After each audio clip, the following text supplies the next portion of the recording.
All right, welcome back for another episode of You Had Me at Bigfoot. Yeah, yeah. That's how we open every episode. Yeah.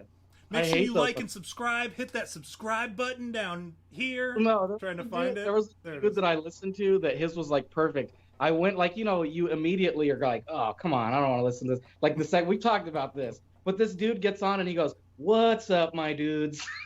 And it was so like it pulled me in. I was like, "Yeah, what's up, my dude?" Yeah. You can't beat Yeah. that. That's like soothing, right? Yeah. That's why I think we never really requested people to subscribe, or we never got real like angry. We would just start the conversation before, and I'd be like, "Hey, we're going live, by the way." All right. So, anyways, I was there getting, the proctologist was like really jamming in there, in the middle of the starting scene, and people are like, "What the fuck were you guys talking about before you started?" Well, it's a proctologist, So what's on the agenda today, V? What happened this week? Oh, I know you wanted to ruin Loki for people, so let's get that out of the way because I know a lot of people. V's water cooler moment. Yeah, where we get cooler and we talk shit about the TV shows we saw. Yeah, go ahead, please. Is that ruin what we're Loki. doing? Scare people away right away, so that they're not like, so they don't get into the episode and then all of a sudden they're like, fucking.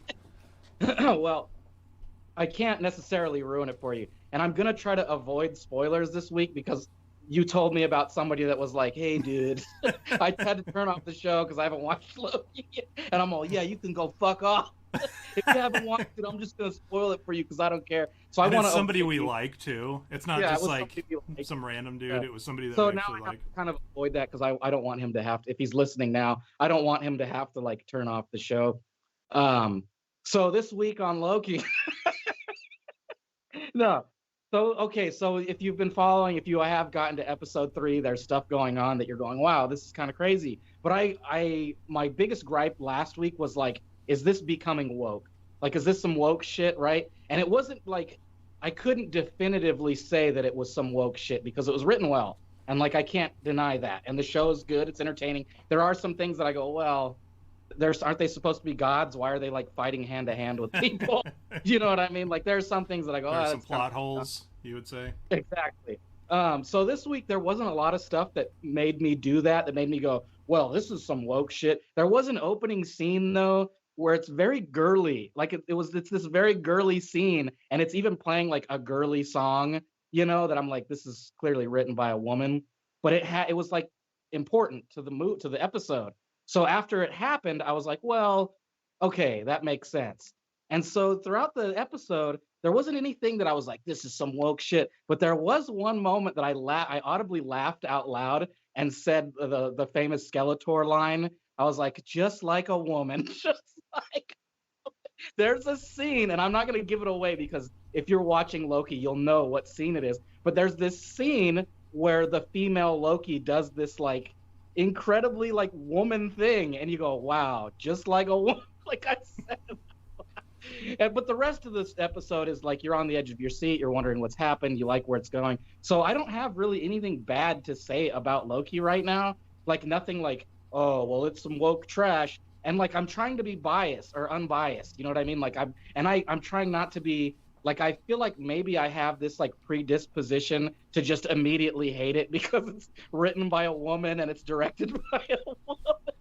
I'm already going, this is some bullshit because it's blah, blah, blah, blah, blah. And I'm trying to avoid that because there, like, and maybe this is a hot take, but there are some women out there that are actually talented. What? And they can write and they can tell stories. And so I have to avoid just going, well, this is just some trash, which it's hard not to do that because it's coming from Disney. We all know Disney's woke. Even fucking Marvel is getting woke as shit, but it's coming together as something. And like, here's the interesting thing. There are all this like little details in the show that if you pay attention, if you watch the other movies, it all ties in, right? It's part of the MCU. So it all ties in. Well, it's all these last 3 shows are leading up to something. And like a lot of people, I think, forget that and they just go, oh, they just write it off as like some woke shit, but they are important to the story of what's coming next in the MCU. And if you're watching Loki, you're kind of learning a lot of the important things that are preparing you for the next Marvel movies, specifically Doctor Strange 2 and the new Spider-Man movie, apparently. Um, I don't want to give anything else away because I think you should watch. I think if you're not Spider-Man. watching and you have Disney, you should be watching it. If you don't have Disney and you're not watching it, then you probably won't watch it. But I'm just saying it's worth watching so far. But if at the end it's like the female Loki becomes the one, like on the one, she's like, I am Yula, I am nobody's bitch. Well, isn't Thor now a woman? Well, it's Jane Foster, the female Thor. Yeah, but that's canon too.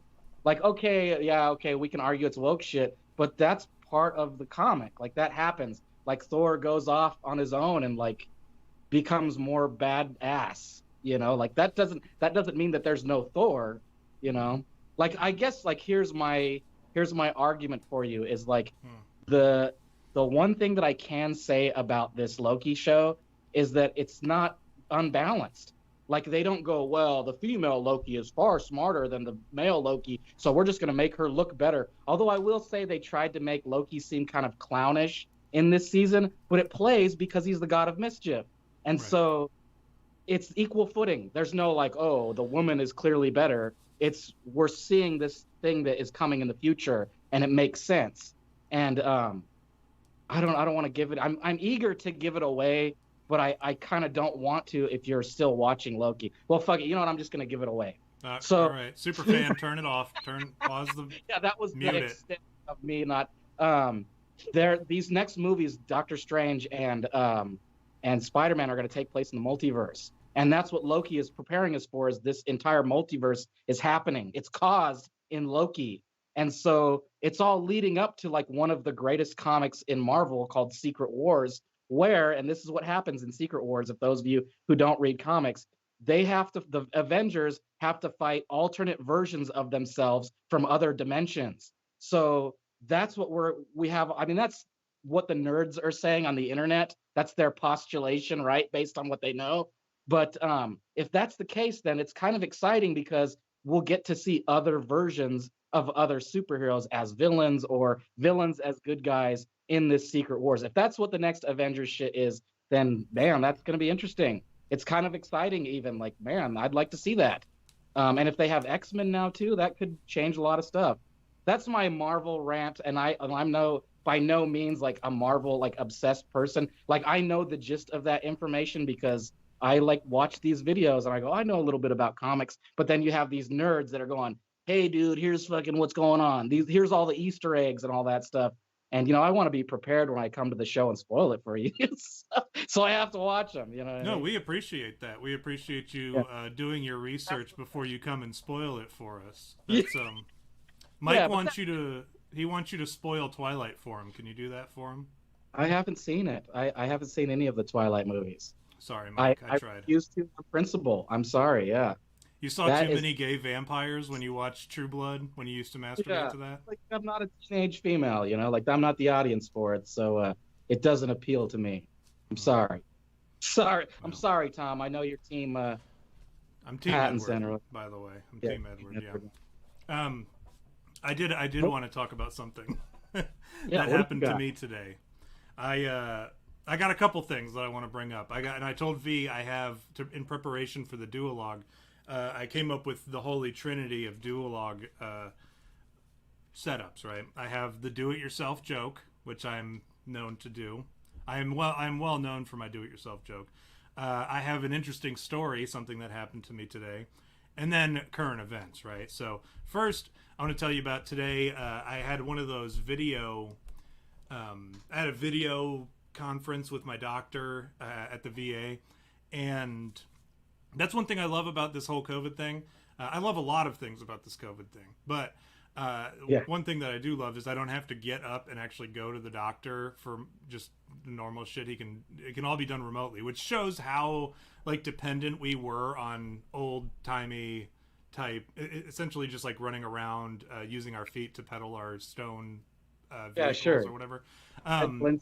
Yeah, like we were so reliant on these old ways, and nobody wanted to move to this new thing. And then we found out over the last year that this new thing of working from home or doing shit from home is actually super easy and totally manageable, and it doesn't actually lose any money for anybody. Anyways, I was having my annual physical over the internet, which you can do apparently, right? And my doctor, did you like show your wang to him when he was like told you to turn around and cough?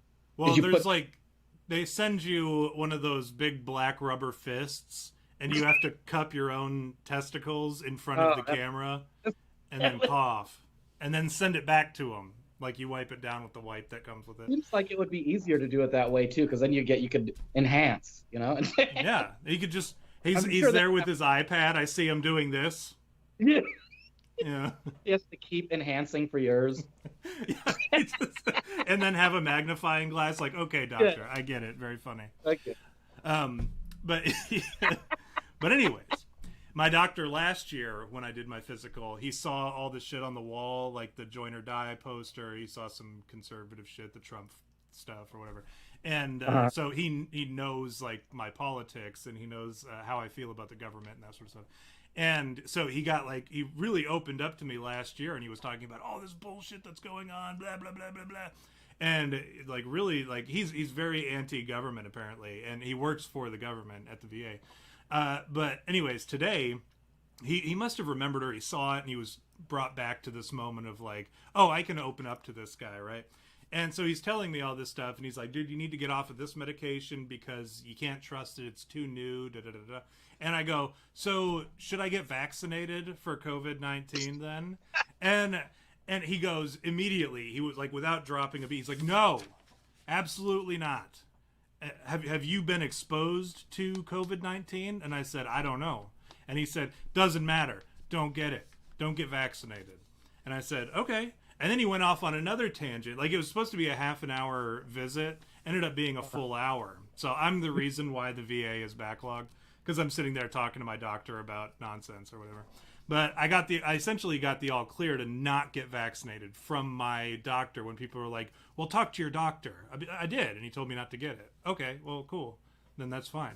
But then also he said, here's what you do. He said, because his wife had gotten COVID, and he treated her with Thermaflu, and she was fine the next day. That's all it took, was once she was found out there, started exhibiting some kind of symptoms, he treated her with Thermaflu, and that was it. She was done. And then they went and got tested for the antibodies. Come to find out they have the antibodies because they were exposed to COVID and they had it or whatever. And now if they get the vaccine, we talked about this, the vaccine nullifies any antibodies. So he refuses to get the vaccine either. He and his wife, they won't get it either because it will get rid of all those antibodies. And he said, here's what you do. He said, don't get it done here with the blood work and everything. He's like, I won't put that down on your blood draws that you're doing or whatever. He's like, go to a place called LabCorp. He said, there's thousands of them, or hundreds at least. I think it's actually thousands across the nation. You can go online and go to labcorp.com or whatever it is. And it's a blood draw, or it's typically used for like jobs. When you go to apply for a job, they'll do the breathalyzer, they'll do the piss test, they'll do the blood draws, all that. And he said you can go there and they have the antibodies test, the COVID-19 antibodies test. $40. Don't report your insurance. Don't report any of that stuff. Just go in, pay the $40, and get the antibodies test. They'll tell you if you have the antibodies to fight COVID. If that's the case, just save that document and you never have to get the vaccine. If people ask you about the vaccine, say, no, I have natural immunity because I was exposed to it. But if you do it in the hospital and it comes up saying you don't have it, then you don't really have a leg to stand on, other than telling them to go fuck themselves when they're like, you should get the vaccine. But you don't want that on your records. Anyways, that was what happened to me. I was very excited about that today, because now when people are like, well, what did your doctor say? I can be like, he said not to get it. But and I trust this doctor. I've had him for 5 or 6 years now. My other thing that I want, my do-it-yourself joke that I want to talk about today is the guy, and hopefully you guys can help me with this.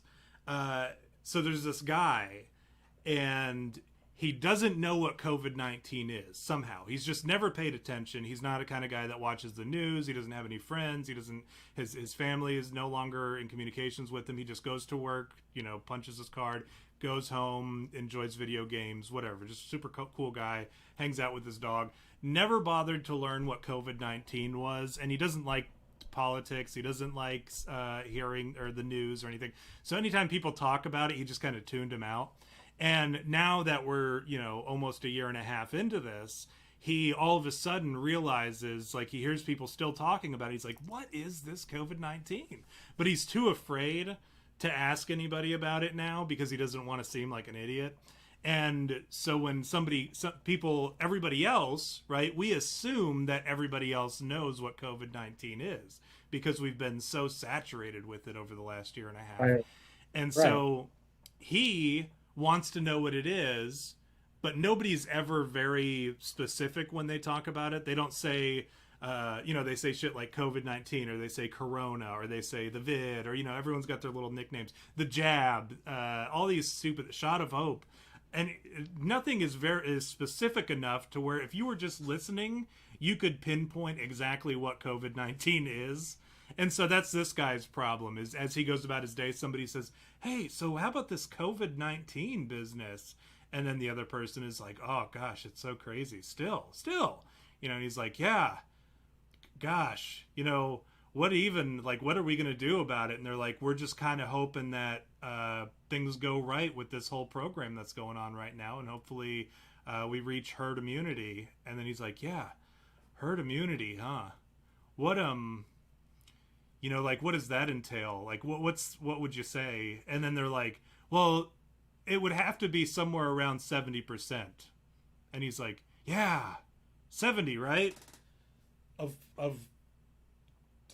animals, right? Like, no, don't be ridiculous, you know. And then they think he's just goofing, and they won't go on their way. It's very difficult to pinpoint what COVID-19 is without, like, just in conversation, because everybody already assumes everybody else knows, and if you don't know, it's very difficult to figure out what it is. Anyways, that's a do-it-yourself joke. Take it home, do with it what you will, and you know, report back if you're able to put something together. Current event. He just like tossed it into the audience's corner, like, Yeah, here, you guys. I'm telling you, that's the way to do jokes, because then they're gonna work on it, and if it's funny, they're gonna be like, oh man, remember that joke that Tom suggested, you know, and then I'll somehow get credit for it by proxy, you know, without actually having finished it. And then somebody might turn it into a skit. I don't know what they can do anything they want with it. It's my gift to the community. It becomes a Broadway play. And then they'll be like inspired by Tom Miller, right? Right. And so I'll absolutely take credit and royalties for I it. like how, I wanted to address something real quick in the Go for chat. I like how Sharon is trying to convince Mike to watch. She's trying to convince him to watch the Twilight because she says there's hot guys in it, which is funny because that implies that's a reason Mike would enjoy watching. You know, because he likes hot guys. Yeah, that's what one thing that we do know about Mike is his. Yeah, you'll like it. Yeah, there's beefcakes in it. You like beefcakes, don't you? Mike's over there steaming mad. He's like, ooh, these guys. Yeah. Didn't you have something? Well, I feel like you had something. I do. It's a current event. I like to talk about current events. Yeah, of course. Today, our president, our first special needs president of the United States, Joe Biden, right. father of everyone's favorite angel, Hunter Biden. Old crackhead Biden. He threatened you with nuclear arms, and I don't know if you saw this. I saw that, dude. I was like, what? So, come on, guy. That was, like, this is an argument that we see all the time about, you know, all you Second Amendment. And here was the context of the discussion. It was gun control, gun reform, right? And he was talking about how people, he wanted to use the quote about the tree of liberty is watered with the blood of traitors and whatever. tyranny and all that shit. And however you want to word the quote, there's a number of different ways you can do it. Just more plagiarism by Biden. But he couldn't even do it. He couldn't even work it out. And that's the thing. It's like that quote can be written any way you want. The tree of liberty is watered with the blood of patriots. It's watered with the blood of traitors. It's watered with the blood of tyrannists. It's or dictators or tyrannical government or whatever you want it to be. But he couldn't even choke it out. And and that's what I love about that, about him tough talking, right? Because when you tough talk somebody, you have to be able to deliver that tough talk, right? Right. If you're like, you listen here, you little motherfucker. You lose all credibility. Like Porky Pig or Elmer Fudd trying to threaten you. Yeah, you listen here, you little motherfucker. You lose all credibility when you That's can't. That's a bunch of malarkey. What does he say? Malarkey. Malarkey. Right? That's his thing. That was his campaign slogan. Yeah, no more malarkey. Whereas Trump's was like, and that was plagiarism too in its own way, because remember, Trump's wasn't no more bullshit, but that became his slogan for those of us who were supportive of him. Like, we had the flags that said Trump, no more bullshit. And so that became his, pseudo slogan that he wouldn't say, but he was saying it in the way he talked. And so Biden decided no more malarkey, which is no more bullshit, except for like if you're trying to not be scary, or not be taken seriously. Yeah. But anyways, or you're in the 19. Or or you're in the early 1900s, the early 20th century. At the turn of the century into the 1900s, God bless him. And that was when he actually took over in the Senate. He's been in politics that long.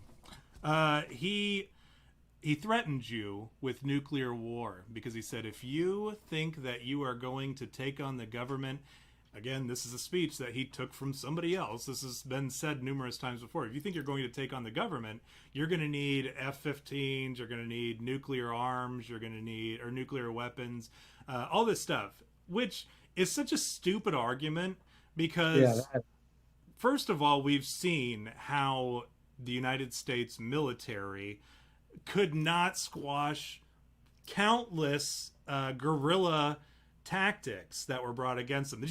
We can't beat them. They're too tricky, right? And we've never bothered to learn how to combat insurgency or any kind of guerrilla warfare. We've never figured it out after all these years. Vietnam was, before all of our lifetimes, right? Except for maybe Mike. Mike was probably there. No, I'm sorry. That Mike, a subtle burn. I'm sorry, Mike. I take it back. And not to mention too, like, let's be honest about what's going on in the military right now. You've got Air Force doing drag queen shows. Like, come on, nobody's scared of that. China's over there beefing up their fucking Navy. They've got the deadliest Navy in the world right now, and we're doing fucking drag queen shows on Air Force Base, whatever. Like, come on, guy. Like, ain't nobody scared of that shit. Come on. And certainly not the Chinese. And you know what's so ridiculous to me is we saw him at G7 and everyone's like, look at how fucking in Putin's face and how scared Putin is, and look how Biden's delivering this fucking, he's like really laying into Putin, and Putin he's running home shaking in his little Russian booties, and like these are the headlines that we see. He would knock fucking Biden's block off. Cum gutters, right? Yeah. Oh, no doubt. That's disgusting, Morty. But they were saying all this stuff in these headlines, and then you watch Biden try to do a press conference where he doesn't even have to address anyone to their face. Like, where he's like, you listen here, Second Amendment supporters and gun owners and gun enthusiasts. Like, instead of like really laying into us, right? He's like, the blood of patriots is the tree of liberty, and nuclear war. Like, that was, there's nothing threatening about Joe Biden, and I guarantee when he was talking to Putin, he probably sounded like a bitch. And I hate to say that about an American president, about the United States president, but I bet you Joe Biden sounded like a bitch. And I bet you Putin is laughing his ass off. Still, I bet you he's back at the Kremlin having a laugh with his buddies about. And then you're not gonna believe this. Joe Biden told me the tree of liberty. Fucking idiot, stupid. You know, like that's probably Putin right now. And meanwhile, American media, which Putin has been very like he's expressed like I don't know if this is I believe a direct quote. Like I don't know if these these journalists are intentionally lying this way or doing this or unintentionally. If it's intentional, it's very negligent and dangerous. If it's unintentional, then they're complete and total idiots. But that's like, it just blows my mind that we just got threatened by the United States president. Who couldn't even choke out the threat. Meanwhile, 6 months ago, the United States Capitol, which the FBI and the CIA and the NSA and the ATF and everybody and the Metro PD, like everybody had information. They knew it was going to happen. The United States Capitol was overtaken by middle-aged, out-of-shape, unarmed men and women without killing anybody. And actually without even injuring anybody, really. And the only person that got killed was an unarmed white woman who happened to peek in a door, and some black cop, what do you call them? The Capitol Police Department shot her in the face from hiding without warning her, right? Kills her. And this same cop, by the way, left his gun in the bathroom when he was taking a shit, like some kind of untrained private or whatever. But this is like, these people converged upon the Capitol and took it over.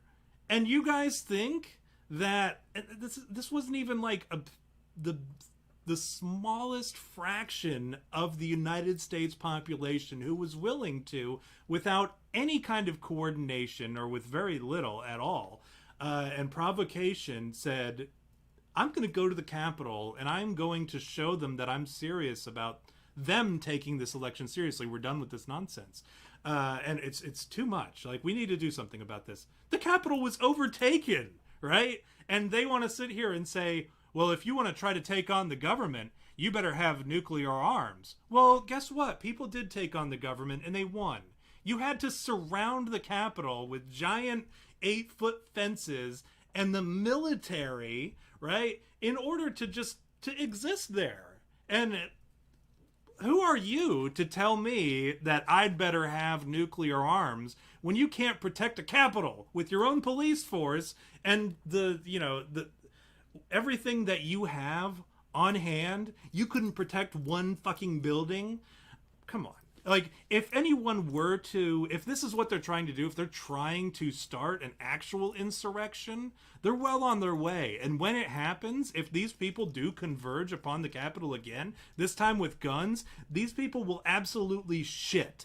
They will just shit because they will have nothing. They've proven that they are weak and untrained and unprepared. The Capitol Police Force is essentially it's mall police, it's mall cops. Like, I do not respect the United States Capitol Police. They're the Facebook single mom pyramid scam. Like, when you go back to your high school reunion and everyone's like, hey, let me tell you about this skincare. You know, I'm part of this program. I'm a beach body coach. That's exactly what the United States Capitol Police is. They're like the middle-aged, divorced, single mother people who couldn't do anything else, so they jumped on board with these pyramid schemes on Facebook. And then they can't wait to talk about it. But in reality, look at the people who are going on the news talking about how, oh, we fought these insurrectionists or whatever. The motherfuckers have tattoos on their faces and long hair and long beards. Those are not police officers. Those are, like I said, middle-aged single parents or divorcees who couldn't get a job anywhere else because they have fucking tattoos on their faces or they're out of shape or whatever. Like, get over yourself, Joe Biden, you fucking idiot. All right, that's it. That's all I got for a rant. But your son, I love your son. Tell him to keep it up. Keep up the shenanigans. I love Hunter Biden and his shenanigans. What do we got today, V? Do you want to set us up? Yeah, all right. So we have special guest Moondog today. Who's going to tell us some stories, I guess, He has some interesting accounts of various paranormal and cryptid experiences, I'm thinking, or am I understanding? Um, that's it, man. Why don't you do your shot and I was address hoping I the would get away chat? with it. Yeah, no, you gotta do. Don't try to skip out on it, Brohim. All right, let me do my. Well, we'll start out with this. We'll start out with the chat. Steren back in the lead, or I'm sorry, she already returned to her position to set herself up for next week, that she may be the two-time reigning champion again. Mike Manitoba Thunderfuck, as he is now called, Count Rhythm, Jay Coop, Joseph Byrer, Megabit, my favorite cock teaser, Matt, long time no see. It has been a while since we've seen you, Matt. I thought maybe they got you. And James Pregler, our favorite ship poster in the Discord. This week we do, like V said, we do have a special guest. Moondog, why don't you go ahead and give us a little introduction for yourself? All right. I'm not going to give too much personal information, but I live here in Central Jersey, and I was on Twitter one night, and I saw you chatting with someone else. I was a little bit drunk, and I dared you to have me on the show because I've had some. Once I think back on it, I have some pretty interesting encounters and experiences throughout my life. All right, which one do you want to start out with? I know, correct me if I'm wrong, and feel free to add too, but like I said earlier, we have Jersey Devil, we have a ghost horse, we have a Bigfoot, we have a Batsquatch, and we have angels. Which one do you want to start out with, Moondog? All right, you know what? Let's go with my Jersey Devil experience, and it's very short. I was about 4 years old, because when we moved out of the apartments where this happened, I didn't turn 5 until that summer. So I was in the next building over at my friend's house. And let me tell you, back in the early 80s, late 70s, early 80s, things were a lot different, man. I don't even know how I was over there by myself, 4 years old. In the evening, it had gotten dark, but as a 4-year-old, you really don't have very concrete memories. So the only thing I remember is we were at the dining room table, and my friend's mom had the newspaper on the table, and there was an article on the Jersey Devil, and it was full color. It was a cartoon drawing of the Jersey Devil, this weird caricature, and this woman thought it was smart to show this to a 4-year-old and then send the 4-year-old out the door by himself to run about 150 feet to my apartment. So I went out the door and I started walking, and I swore I heard wings beating behind me, and I started running, and it was like I said, it was about 150 feet. It seemed like it was 100 miles. I'm pretty sure I fell and scraped my knee on the way, and I got home breathless and told my parents, and of course they laughed. Now, to follow up that, of course, it wasn't the Jersey Devil behind me. It was probably the sound of my own feet slapping on the concrete sidewalk. But when, you know what, I was trying to remember earlier today. I think I may have been. You were 4 years old. Can we backpedal here? There's a couple things I need clarity on. First of all, I have no idea what the Jersey Devil is. I don't know that we've ever even done an episode about it. So I'm not, like, I need a description. Okay, here's what I need. I need a picture of him right here. This was taken, this was actually one of the earliest sightings of the Jersey Devil. He was seen out on the I Yeah, it had was no idea. right off the shore. He looks just like Denzel Russell Simmons. Washington, right? I was going for a different black guy, but yeah. No, here's the And Jersey the other Devil. thing is, you were 4 years old, and you remember what was on the newspaper? Like, could you read when you were 4? No, but I knew because she was telling us about it. She was telling us about the Jersey Devil, and I there's actually 2 other, not really experiences. Yeah, that's pretty much what, he's big. He's got bat wings, cloven hooves, long tail, and actually the head is more of a horse, according to legend and sightings. It's the head is more of a horse head. Here we go. Is that an accurate depiction? That's about as horse-headed as you're gonna get, Moondog. Yeah, let me tell you, if I showed you some that people, that people describe, you'd laugh. You'd say there's no way. But V, that black and white one with the horse hooves. Oh and my the goodness, you got me all head. over the place. Here we go. So a horse with bat wings. Yeah. So like the opposite of like a pegasus, like a Yes. Now It's like the nighttime Pegasus. well, isn't that called a nightmare? Is it? No, I thought a that's nightmare didn't have wings. That's an actual horse. Yeah, that's a demonic horse. Hmm. I Now, like V, he's got like Crocs on in this picture. Did you notice? He does have Crocs. Stylish. Disgusting. So real quick, the legend is, I don't know if it was the 1700s or the 1800s down in South Jersey. This woman, their last name was Leeds. She was purported to be a witch, and she had 12 children, and she found out she was pregnant with her 13th. And as she was giving birth, she cursed the child. And when the child came out, it was extremely deformed with a horse head and bat wings and cloven hooves, and it screeched and took off out the window. And it's actually been spotted quite a few times by people. Did you read this in the National Enquirer? Is that where you, or the Star, right? What is it? The Star? It's like Bat Boy. Remember Huffington Bat Boy? Post. Yeah, Huffington Post.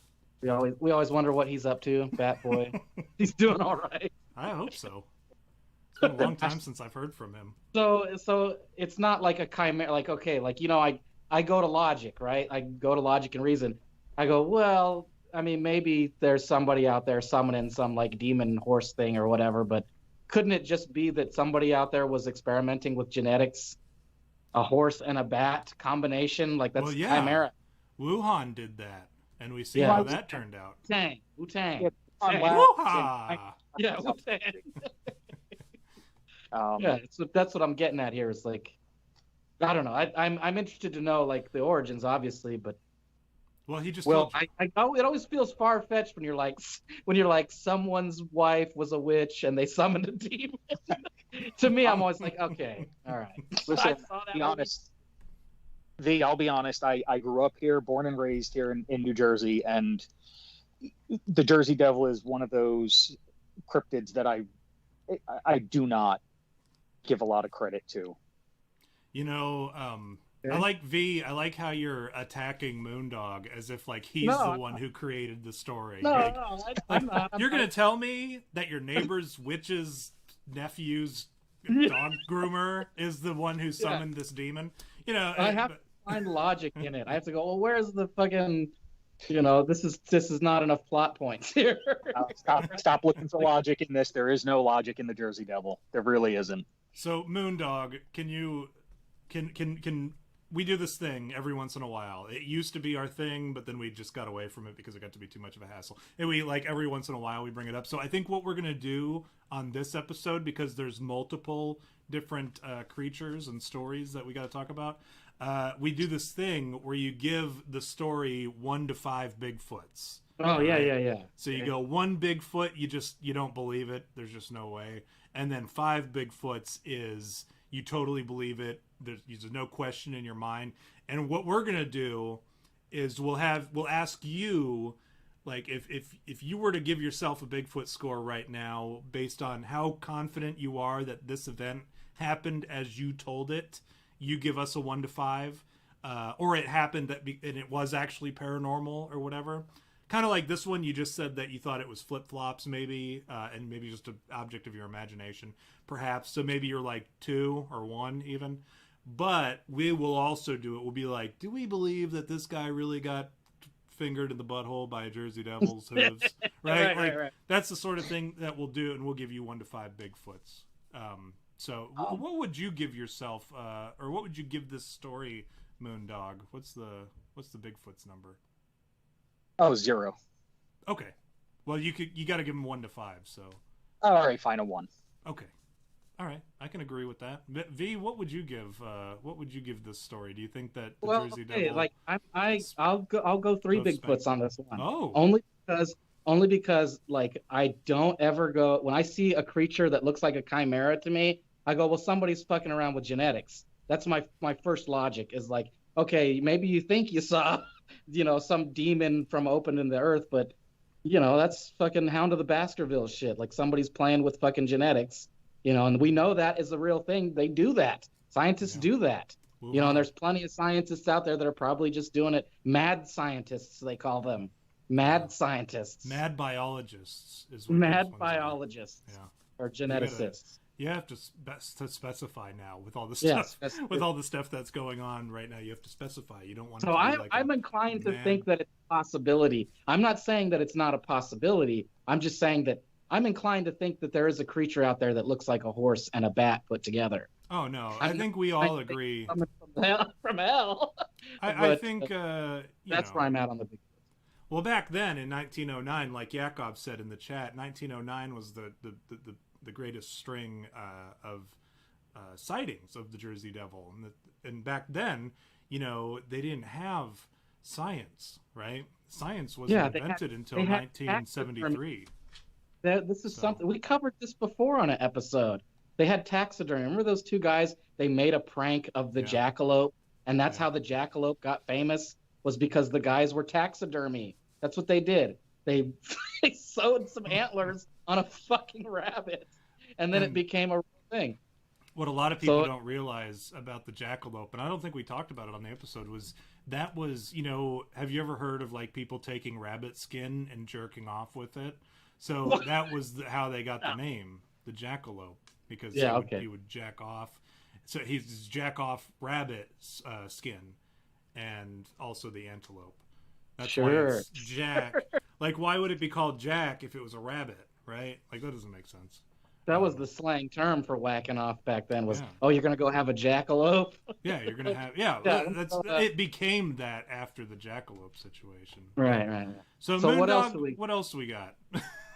I stole your thunder. All right. Well, just to follow that up, that there was one other thing with the Jersey Devil after we had moved. I was probably around real quick. No. I was around 10. All right, fine. We won't get into that. No, please. Redeem yourself. No, I can't. Not with Come on. Redeem your 4-year-old version of yourself and tell us the story about the actual.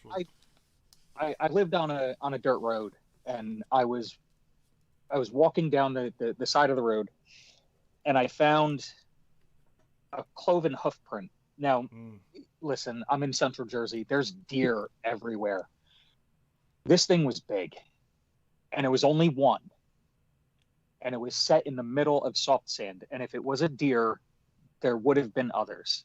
I easily would have saw tracks. There was only one. It was probably 4 to 5 inches in diameter. And of course, my mind went right to the Jersey Devil. Once I realized that. Were you 4 years old?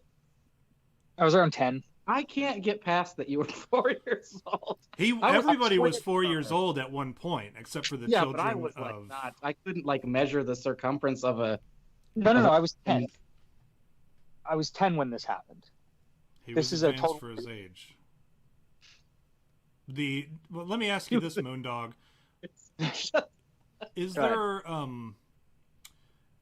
there wind in New Jersey? Is there what? Wind that might have like blown some of those tracks away? Or are we talking like a Jersey Devil? Maybe it had This is wheels. what trips me out, right? Like for there to be one hoof print, this Jersey Devil, which we know can fly, right? Because he's got the bat wings. He it's like he was trying to get like, it's like he was doing, like he lost his ability to fly just for a second because he kind of comes boom, and then takes off again with just 1 foot. It's a one touchdown. I thought he'd like right? dip 1 foot on the ground for a second. But then he's good again. He's off into the distance, right? So is that because that's what I'm thinking, right? Or the other, this is the V answer because V's always like it's not fucking paranormal. Is like maybe a large, I don't know what, like what kind of large animals. I would say moose, but we know that a moose isn't in New Jersey. Might have like stepped in there, and then the wind blew a lot of the tracks away. Because I know you're probably not like examining all the surroundings to find the nearest next hoof print, right? Especially at 10 years old. No, I Right. was. Oh, okay. Well, then I stand corrected. So you think that was a Jersey Devil then? Probably. That's where I went to. All right. You know what? I'll give you the benefit of the doubt because it's hard. Because first of all, I think it's funny to imagine a Jersey Devil like trying to get a doom and then taking back off again just off of 1 foot. But You know, I picture Yeah, a go guy. I picture a guy with like a horse hoof and a stick attached to it, and he just like walks down the road and like stamps one. there's foot. no other footprints, V. He's all, this is gonna freak someone out. Watch.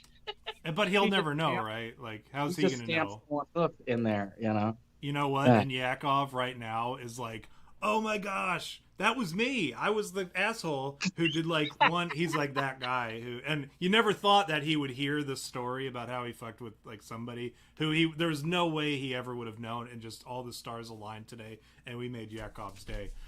So I'll tell you what, I think I'm inclined to believe you because I don't know a whole lot about the Jersey Devil. I'm going to go ahead and I'll give you 3. That was probably a Jersey Devil. And if nothing else, just a really weird situation where like a horse evaporated. Like it appeared and then disappeared at the same time, like in the same spot. That to me is a little weird. So there's really no getting around that. V, what do you got? I'm with you. I'd give Okay. it a 3 just based on chimera, like the idea that like there were people out there dabbling. I assure you. And if it was that long ago, you said 80s, right? If it was that long ago, then who knows? Who knows what could have been going on back then? There's no way to tell. Could have been. But chimera, that's a thing. Could We have know been a it. D. You guys are Okay. pretty generous because I'd give myself 2 Bigfoots on that. We're Well, generous. I was telling you, V. I was going to say it could have been a D though. A D? D's nuts. Oh. I was just thinking about that guy from People's Court when he's like, I don't know, could have been anything. Maybe D hit him. Who knows? And the dude's like, D's nuts. That's the best D's nuts I've ever seen. Anyways, Moondog, what else you got for us? All right. I before we go on, I just want to let the chat know that these stories are going to get much better. Here he is. This is the Jersey Devil that put one hoof print on the ground. That looks like somebody threw their stuffed animal in the air. That's what this is. I don't want this shitty stuffed animal. And it was like a unicorn that got set on fire, and the little girl got mad and she just threw it. You don't throw your Somebody stuffed took- animals. Somebody took a picture of it. Well, Yeah, that thing looks like a My Little Pony from Build-A-Bear that got dragged through. Yeah. Yes, it does. well. Anyways, that's what else you got, Moondog? I'm gonna leave it on this screen just so you have to deal with the decision you made to do Jersey Devil first. All right. Got it out the way. All right. Let's. Oh boy. Let's go Take your into. time. Can I hear about the Batsquatch?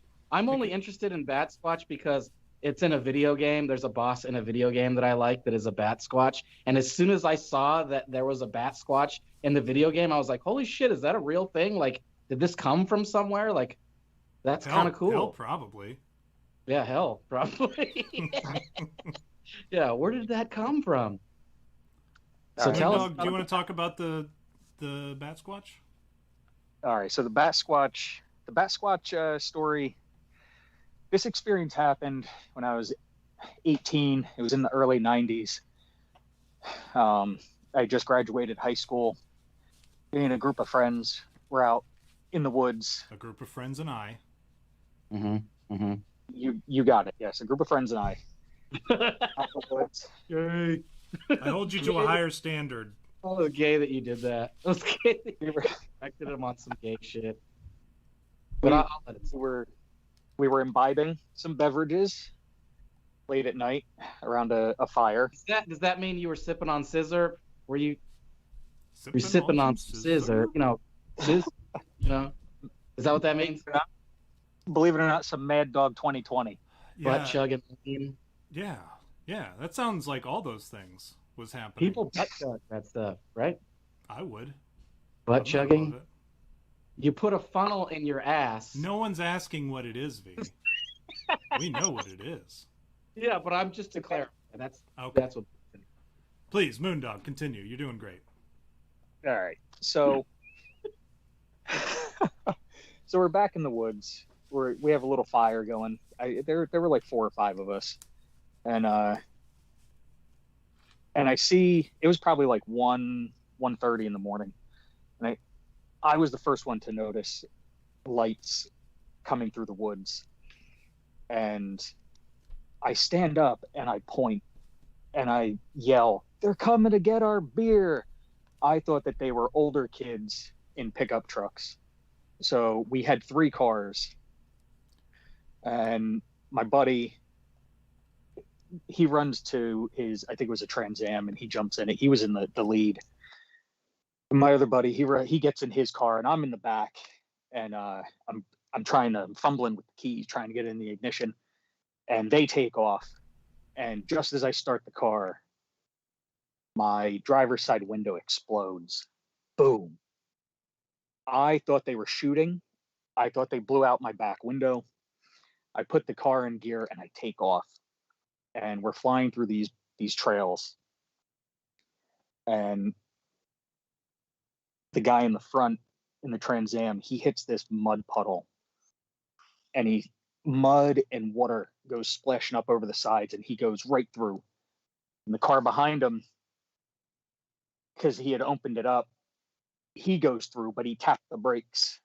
And as I'm in the middle of the puddle, all the mud and the water comes rushing back in, and my car gets stuck. And I'm about 1.5 miles from my house.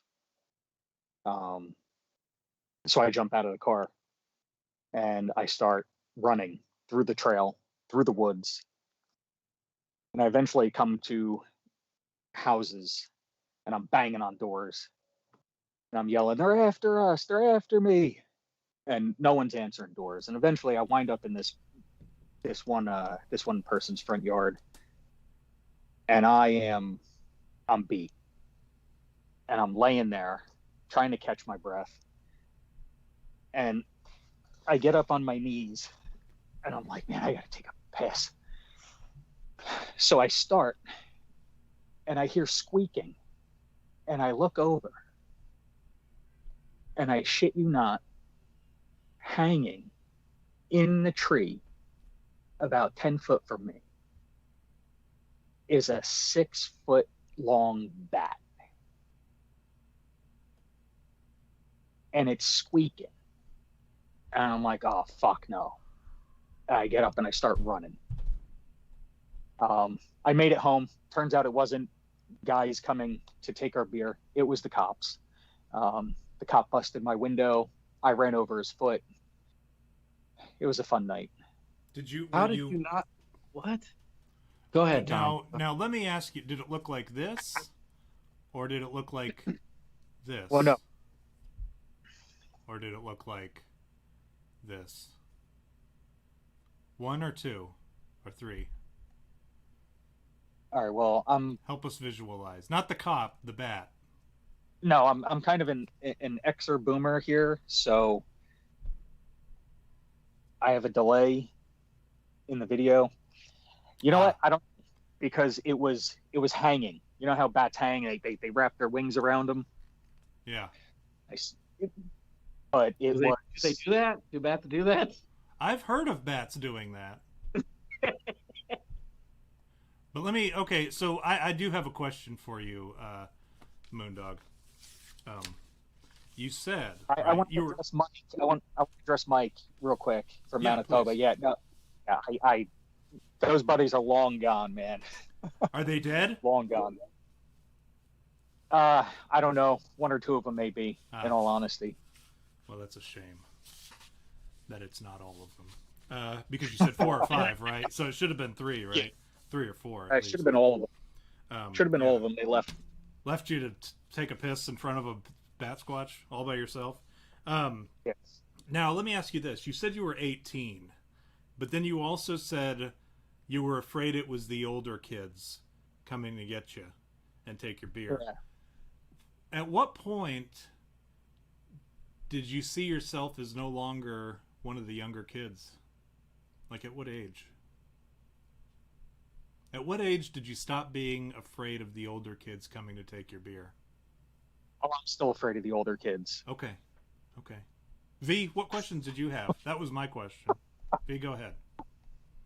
How did you? My question is about the cop running over the cop's foot. Like, Yeah, how did you not know that was like? Were you like, come on, dude? Like, tell us the truth. Were you Did you get tripping on busted? some acid, or were you doing some LSD or some shrooms or something? Because like, if a cop busts out your window and you run over his foot, those are some things that like, if you don't notice, you're probably gonna get in big trouble about. And you said you had just graduated high school, right? So that would make you 17, 18. You're not a total, numbnuts, I would think.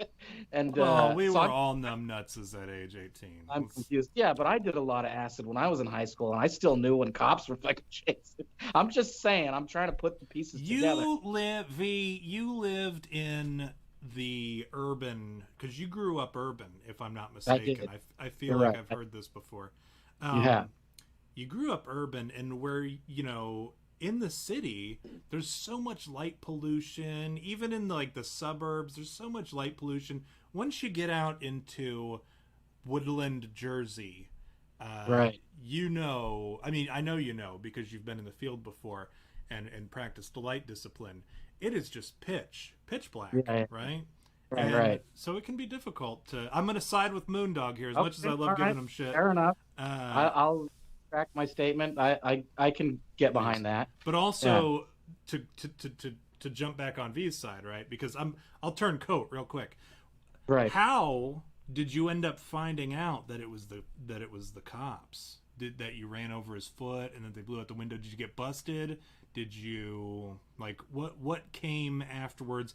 And did you use the Batsquatch as an excuse? No, I did not use the Batsquatch. What had happened was, remember, my car got stuck in the mud puddle. So That's right. I forgot about that part. so I ran. So they had my plate. So they had my registration. They knew exactly where I lived. When I got home, They were I didn't waiting even for you, real- I hope. Like Well, tapping their when foot I with got- their arms crossed. well, his good foot. Um, Good No, when one. I got home, I didn't even though the run had sobered me up, I never put 2 and 2 together that all the lights were on in the house at almost 2 o'clock in the morning, and I'm banging on the door. My father opens the door, and I said, "They're after me."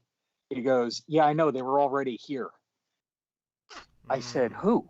The Batsquatch. He goes, The kids, the older kids. He's just waiting on the couch, Batsquatch, with his legs crossed. Like, where have you been? We've been waiting. You ran over my foot. We keep Yeah, the forgetting key Batsquatch. parts of the story. Yeah, he's all, your mom The makes older great dates, by the way. He's all The sipping tea. The fucking the Batsquatch and is surrounded by the older kids that came to take your beer, and then like one cop with a bad foot with like a club foot now, like a cartoon or whatever that's all twisted out.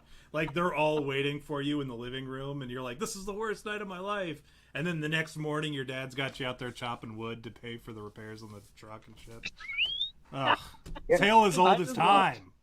I like the image of Batsquatch sitting there on the couch, all cross-legged. Like, where have you been, dude? Like, we're just waiting here for you. It took me just one jump. No, that's the Jersey Devil. It was the Jersey Devil that just boom, took back off. He made it to Moondog's neighborhood. Moondog Senior's like, what in the fuck is going on here, young Moondog? So tell us the truth, Moondog. Did you... All right. What's going on? I did not get in trouble. All right. I did not get in trouble with the police. I can't go into detail how I ended up with about 40 to 50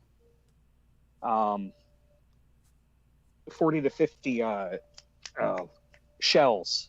You can tell us if you were on drugs. We're not gonna like judge you. Like if you were on LSD or shrooms or something, like I've been on shrooms, like it's not a big deal. It's just, you know. No, we had all we were doing. We had a couple bottles of Mad Dog 2020 and I think a joint or two. So you're smoking weed. I didn't know you would like to get wet, Moondog. We're talking 30 years ago, almost 30 years ago, but chiefing. That's what they call that. You were chiefing, dog. Big dog. So Moondog. His Moondog. Big Moondog. Yeah. I had about 40 to 50 shell casings, 9mm and 50 on the floor of my back seat. And this was right around Halloween. I had a black trench coat and a long black wig in my trunk. Wait. You were the Columbine kid. He was one of the Columbine guys? Was that what you were? I was Columbine before Columbine. I wrote the book. I'm old school Columbine. I'm Columbine since Columbine since Columbine. What does he say on Grandma's Boy? Did you buy your clothes in the Matrix? Who were you dressed as? Now that I think about it, Moondog, who were you? Like, this is before Columbine, right? Like, who were you dressed as for Halloween that you had a wig and a trench coat and a bunch of shell casings? Great question. I have no idea. So you were dressed up as a... No, you know what it was? Batsquatch, but you can't remember. He's like 18-year-old Matt. I almost said Batsquatch. We have so many like colorful characters with funny names on the show. You're like trick or treating at 18 years old, dressed as the Columbine shooter, and you're like, and they're like, oh, who are you? And you're like, oh, I'm just a school shooter. And then, but this is like before school shooting, right? So they're like, y'all, what? You know, and you're like, don't worry about it. You're too old for this. Like, but your kids are gonna love it, like the Back to the Future joke. And we do love the school shooters. Yeah, so man, absolutely. Moondog, but level with me. Who are you really? Like, we won't laugh at you if you say like, you know, Hall and Oates or whatever. Go ahead. Oh, no, it's nothing in particular. It's the way a lot of my Halloween costumes have been. It's just throw a bunch of shit on to hide who you are. That's so like the original, right? I do that all the time. I do that normally. Yeah, that's like every day for us. He does that to go down to the store. Sometimes I dress up as V, and then I go and then I rape like the drug addicts outside of the convenience store, and as a joke, right? Because then like you know, you fuck the dudes who were like outside of the convenience store, and then you're like, oh my gosh, V, that was so gay that you fucked those guys. And then people are like, they start talking about it. They're like, Tom was dressed up as V and he fucked a bunch of like drug addicts or whatever. It's so funny. Dude, gay? How gay, V? That was super how gay. Gay is that? That's funny. Yeah, but Moondog. So I think it's safe to say that your situational awareness was compromised in this story. right? You were drinking, you had a little weed, you puffed on some trees, as the youngerns say.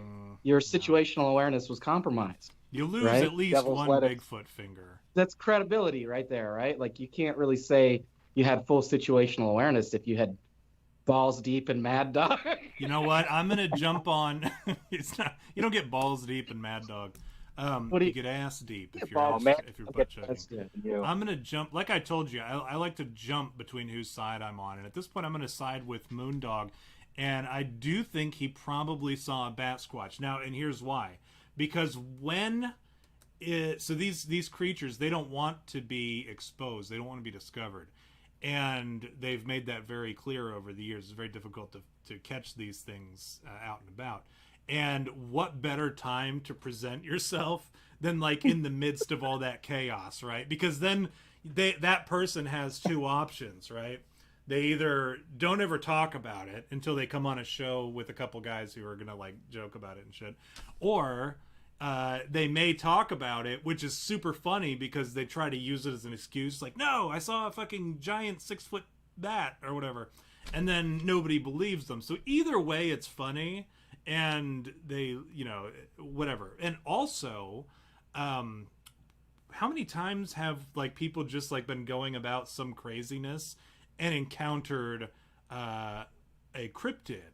Now, and I think specifically, I mean, you'll hear stories all the time, like somebody's like, oh, I was out in the woods fucking my cousin, and I saw a Bigfoot, right? And these are like the silly stories that nobody wants to tell, but they have to, because they're like, if I don't tell you the truth about the story, you're not going to believe the Bigfoot part of it either. So I got to be completely honest, right? So I'm out in the countryside fucking my cousin. And the same thing, right? When I hoaxed the Beast of Bray Road, right? Right. We dressed up as I was the Beast of Bray Road, so I had the gorilla costume, and then I had the werewolf mask, and then I would like run and then turn and look at the car as it was passing, and they would slow down and speed off. And then up ahead, Chet was dressed as a chicken, and like so he would do the same thing. He'd come out of the woods, peek at the car, and then they'd take off down the road further. And then finally Shooty, he was the third one, and he was dressed as a Santa Claus. And so they would see the Santa Claus running out of the woods, look back, and then take off. And so the idea was they would be like, oh, I saw the Beast of Bray Road. Oh, really? And then what happened? Then I saw a man chicken. Like, well, then what happened? And then I saw a Santa, right? Let's compare stories now. Like, okay, you were in the middle of nowhere. You were on some road known for seeing the Beast of Bray Road. What Moondog is telling us is that he took a piss in somebody's front yard, and there was a Batsquatch hanging from their tree in their front yard. Correct me if I'm wrong. No, you're right. So there was a Batsquatch hanging from the tree in somebody's, like, what kind of neighborhood is this? Is it like rural, or is it like the suburbs? How did they not see the? How did they not see the? Is this like? So does this Batsquatch? I mean, 6 foot. That's huge. Yeah, you'd see that, I would think. But also, they didn't answer the door when he was beating on the door, and it was 1:30 in the morning, right? Or 2 almost, right? Jake asks a good question. He wants to know if Moondog saw the Batsquatch clearly enough that he could give a brief description of it. I think that's a good idea. Yeah, go ahead, Moondog. Well, like I said, it was dark. It was the silhouette of a bat. Could it have been a regular-sized man with a 6-foot wingspan, though? Well, I mean, it was Halloween, right? Couldn't it have just been a dude in a vampire costume? He was hanging upside down. You're right. I've had with his wings wrapped around his body. So. Oh, that's even. Then how'd you know they were 6 foot, Moondog? No. 6 foot tall. Oh, so just a regular guy in a sleeping bag, right? Yeah. Yep. Okay. Could have been. What would you rate this story, Moondog? Me personally, because I was there, and like V said, I was, smoking some devil's lettuce. A 2. A 2. Okay. I would say, okay, I am I'm perhaps a little generous in this case, but I believe you. God help me, I believe you. I think I know I was giving you a little bit of shit, but I do think that there is such a thing as a Batsquatch, and I have never heard anybody tell me about a Batsquatch. But I understand that he exists. I'm gonna go ahead. I'm gonna at least. I'm toss up between a 3 and a 4. I'll give you a 3.5. How's that sound? How's that grab you, Moondog? That's good. What about you, V? I know what's. Oh no, go ahead, Moondog. Please finish. I was going to say I know what's coming. I know the rest of the encounters and experiences, and I'm saving my Bigfoots for them. All right, V, what do you got? I mean, this one I can't be generous with. I'm gonna have to give it one Bigfoot just Aw, because V. I'm all the variables. He You're a was fucking bully, dude. intoxicated. He was a little high. Adrenaline was pumping.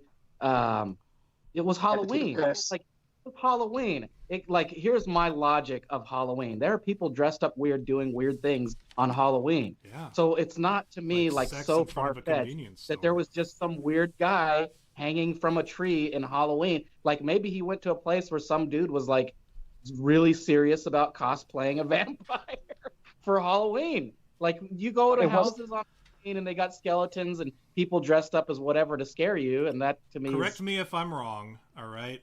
But this was the 90s, right, Moondog? Yeah. Now, correct me if I'm wrong, anybody in the chat, but vampires didn't even exist until 2005. The one time I happened to look at V on the screen is when he's laughing. Okay, well, I tried to do you solid on that one, Moondog. Let's move on to the next one. What do you got for all right. me? What else? Yeah. All right. So We got angels. We got ghost horse. yeah, we're going to go into the ghost horse. The angel's story is a very serious one, and it's not scary. Oh, and so we're not allowed to make fun of it. Yeah, no. But we'll do the ghost horse. Okay. So I met my wife and her friend in around 2000. And one of the things that they used to do is they would pick up a copy of Weird New Jersey when it came out, and they would look through and see if there were any nearby areas in the magazine that they could go visit. They called it spooky tours. And when I started hanging out with them, I started to go with them.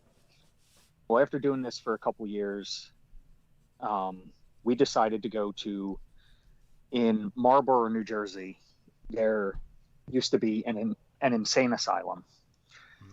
And this insane asylum had its own farm with animals, and it had an abattoir. Not connected. It was on a neighboring plot of land. So there were about 8 or 9 of us, 2 carloads. We found the park point so we could walk back through. And to get to the abattoir, you have to walk. It's probably like a quarter mile. What is what is an avatar? I don't know what I that also is. don't know what an avatar is. An abattoir is where they slaughter animals. So butcher. Okay. Yeah, Slaughterhouse. It's a slaughterhouse. Could have said. I'm sorry. So on the way in, you walk like a quarter mile down this dirt road, and I think there's 3 abandoned houses, and there's also a horse stable, a horse corral. So we went through one of the houses.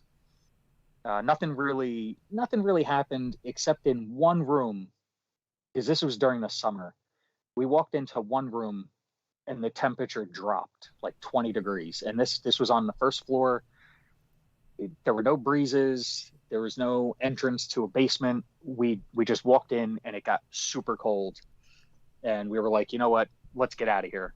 That's indicative of, in the paranormal community, of somebody leaving the fridge open. But go ahead. So No, it's indicative of paranormal activity. You Where bastards. are you getting it? You're on fire today, bro. Thank you. I had smoked a lot of crack earlier, well, back then I didn't know that. and then I saw Batsquatch. We didn't know that. No, isn't that really a thing? It getting cold, or is that Yeah. just something you see in movies? No, it's a It really is. thing. No, it is. Yeah. Like, so let me give you this real quick. And on my last exorcism, when we were in the middle of it, all of a sudden it got very, very, very, very cold, and it was in the middle of the spring, and inside somebody's house. It wasn't just like outside or whatever. And we were looking for some kind of indication that something was happening. At the same time, that remember I always talk about how like right between the Psalm and the Lord's Prayer, there's like this period where something usually kicks off. It was right around that time. The medic that I brought with me, he was like, "Dude, it just got really fucking cold in here." And then the chick that we were doing the exorcism on was the same way. She was like, "Whoa!" She's like, "I thought it was just me." She thought it was me nervous. But yeah, paranormal activity. It's because they have to draw. Well, you can confirm. You can confirm, is what you're saying. Yeah. So what it is, and there's a reason for it, is because in order for some kind of manifestation, it requires an amount of energy, and these entities draw not only electrical energy but thermal energy, kinetic energy, all sorts of things, all sorts of energies. And one of the easiest ones is thermal energy. So you'll feel it get real cold when there's something trying to manifest. It takes a great deal to manifest. So a cold room is usually a pretty good indicator when there's no other reason for there to be a cold room that something is about to go down.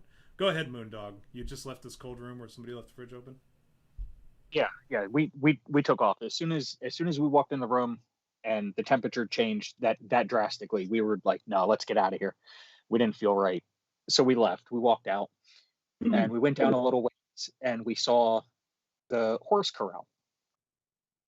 And it was probably 50, 60 feet long.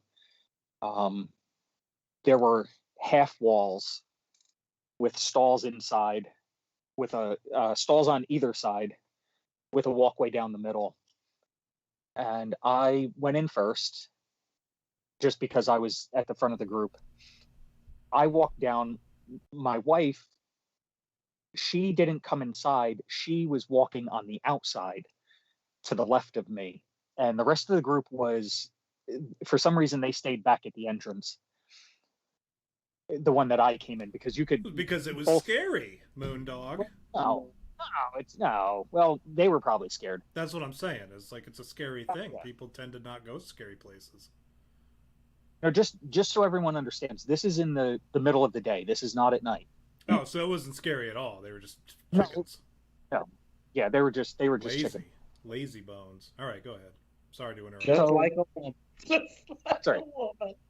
Just like a woman.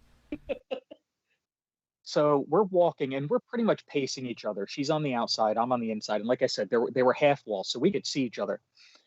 And we get down to the other end, and just as I get to the exit, I hear a horse whinny, as clear as a bell. I mean, it was not soft, it was not subtle. It was like the horse was standing right next to me. And I shot up, and I looked at my wife, and she looked at me, and she goes, "Did you hear that?" And I said, "What did you hear?" And she said, "I heard a horse whinny." I said, "Holy shit." Because that's what you had heard as well, right? Yes. Yeah. Yes. It So was. what? Okay, continue. I'm sorry. This is an interesting. I like these stories. I like animal stories because I'm a big fan of animals, and I personally have never dealt with a ghost animal. So as many ghost hunts, and maybe I have, and I just never knew what it was. Are you talking animal husbandry? Is that what you're talking about? Yeah, I've never paranormal animal husbandry. Yeah. Like I love animals. I do, and I want. We talked about this the other day on the Discord that I was going to baptize my dogs this weekend or whatever.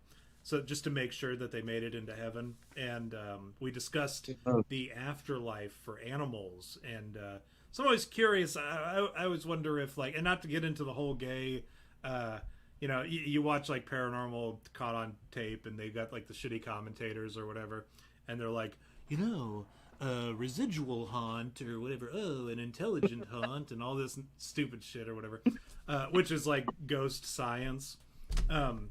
They talk about that sort of stuff, and I hate to think of animals, intelligent animal hauntings, because I want animals to move on to animal heaven. I don't want to hear about them here on Earth stuck. Sure. So I can agree with that. Yeah. So let's do that, Moondog. Change the end of the story if you have to. So we know they went to heaven. Just And so then the horse yeah. passed on. He rode through the sky. Yeah, And the sky parted. Right, there's a song about that. Johnny Cash wrote it. Ghost Riders in the Sky. That's how I want the story to end, Moondog. Can you make that happen? That's actually a great song.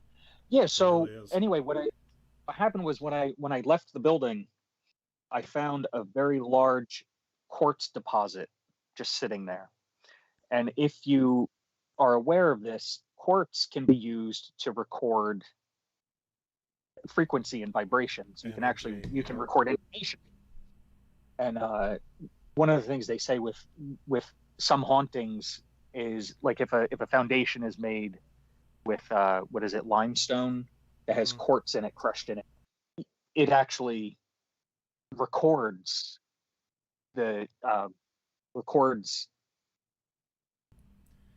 residual sound. energy.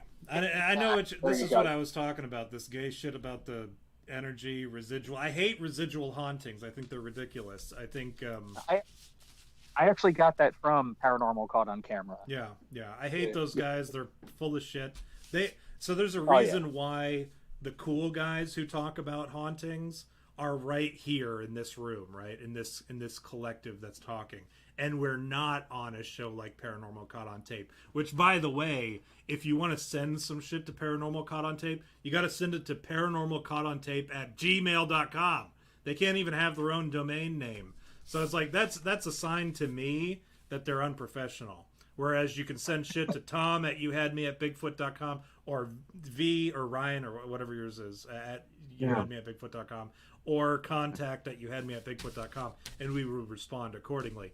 But those people that get brought onto those shows are the ones that had like YouTube channels or podcasts or whatever that were popular to like the normal people community who believe in residual hauntings and all that shit, and they're quick to like buy into, try these fucking, like those witches that do the herbal remedies, the good witches and shit, like those people.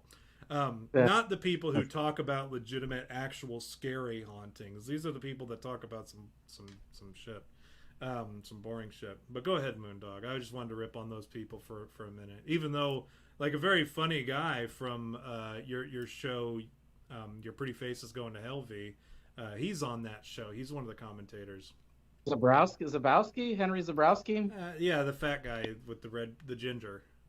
Yeah, that's Henry Zabowski. He was also on, a little known fact, he was also on Wolf of Wall Street.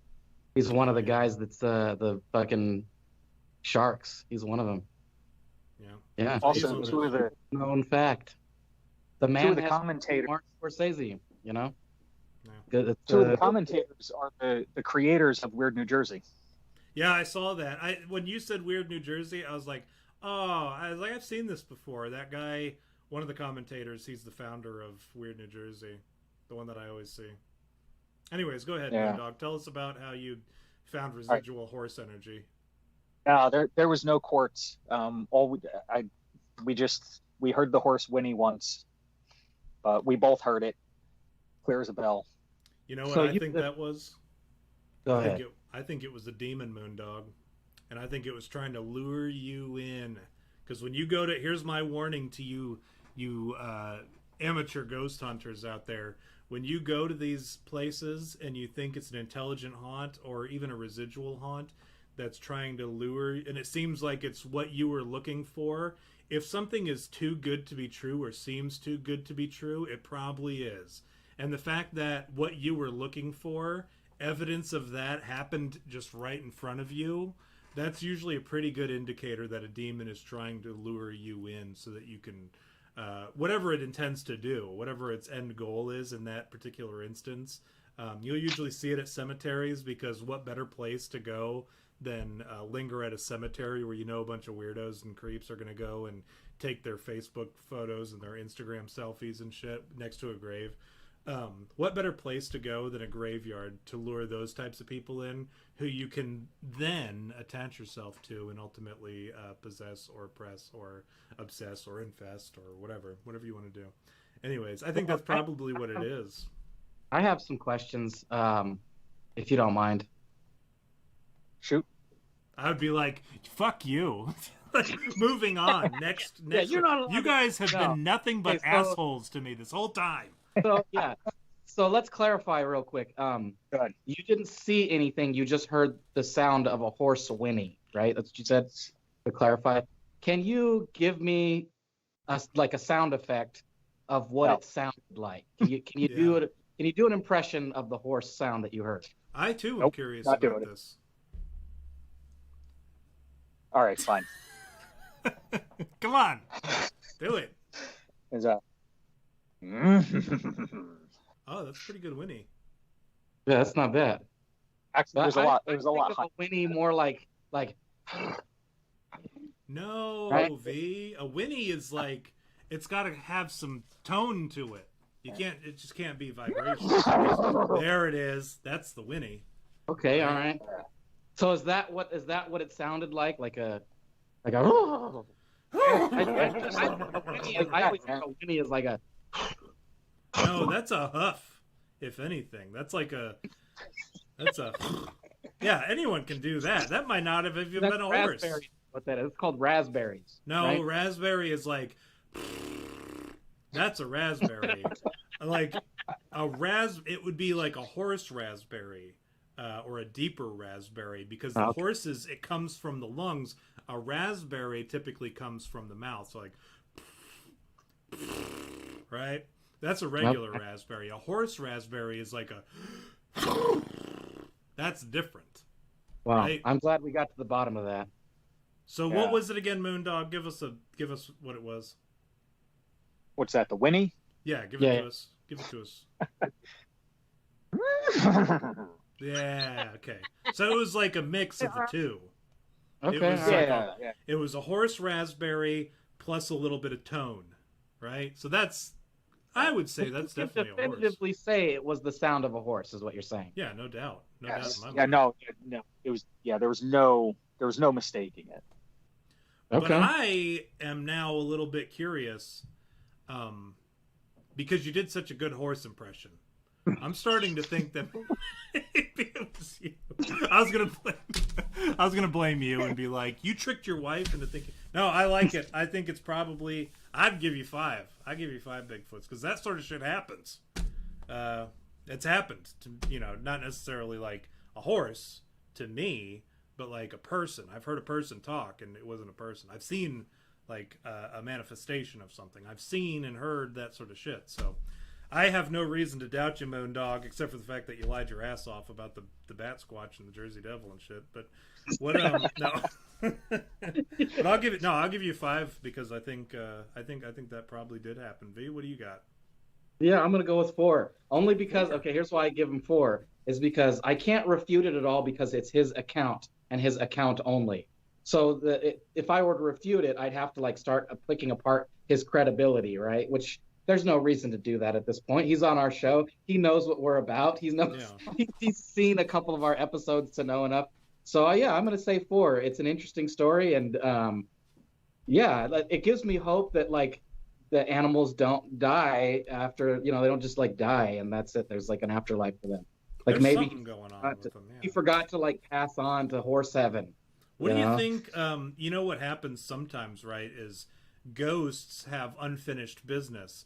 So what kind of unfinished business does a horse have, right? Like, what kind of regular business does a horse have, really? So what is this horse hanging around for? This was a pretty smart horse, or a pretty sentient horse. I would be concerned about what this horse's intentions are. I see in the chat, Vra Moment, he says, demonic, I prefer the term Sigma grind set. Also, he had a pretty good impression of a horse too, V. Can you do the impression that Vra Moment did? I don't know. Is that brat? I don't know. I don't think that's how a horse found. That sounds. I think like there are probably some horses that do I that. can't imagine why a horse would need to stay back on Earth. Like he does, like he has some like unfinished business. Like maybe he like lost a race. He was like a racer and he lost a race and he just like couldn't die because that was like the one race he was supposed to. Or maybe he took a dive in a race, no. right? That's Took a dive. that's not what I want to hear. I don't want to hear And that. then he's got to go, and the devil tells him the horse devil tells him he's gotta go back. You have to He's win gotta that go- race. And he's got You gotta like, what's go this horse's name, by the way, V? What's the, you know how like race horses have funny names? What's this ghost horse's racing name? Like, that's what I want to know. They Like- always have like funny names, like Right. bubblegum dildo or something. Yeah, well, you know, sometimes it's like the lyric of a song, right? So maybe, or Yeah. like a band name, perhaps. And a feeling. It's more Say than a like feeling. more than a feeling. Yeah, that's a good Yeah. one, right? Let's send it Yeah, to the more than a chat. feeling. If you're still in the chat right now, we want to know what was this horse's name that died, was sent to horse hell because of egregious crimes, horse crimes that he committed in his time on Earth, and he has to atone for his horse sins. And the horse devil sent him back, and he has to deal with this race as his unfinished business. What is this horse's racing name? This ghost horse's racing name? While you guys work on that, Moondog, what do you give yourself on this story? Like, out of 5 Bigfoots, where are you at? Where are you at, Moondog? I'm at a 5. I'm All at a 5. That's a pretty high one. We got Ghost Horse is at 5, 5, and 4. V being the Simon Cowell of this fucking operation. That's gonna be a no for me, Doug. That's gonna be a no. Oh no, you're Randy. That's right. Yeah, that's right. I'm just the grumpy whatever. Moondog, what else you got for us? While we're Paula waiting on Abdul. the. Hold on. Uh-oh.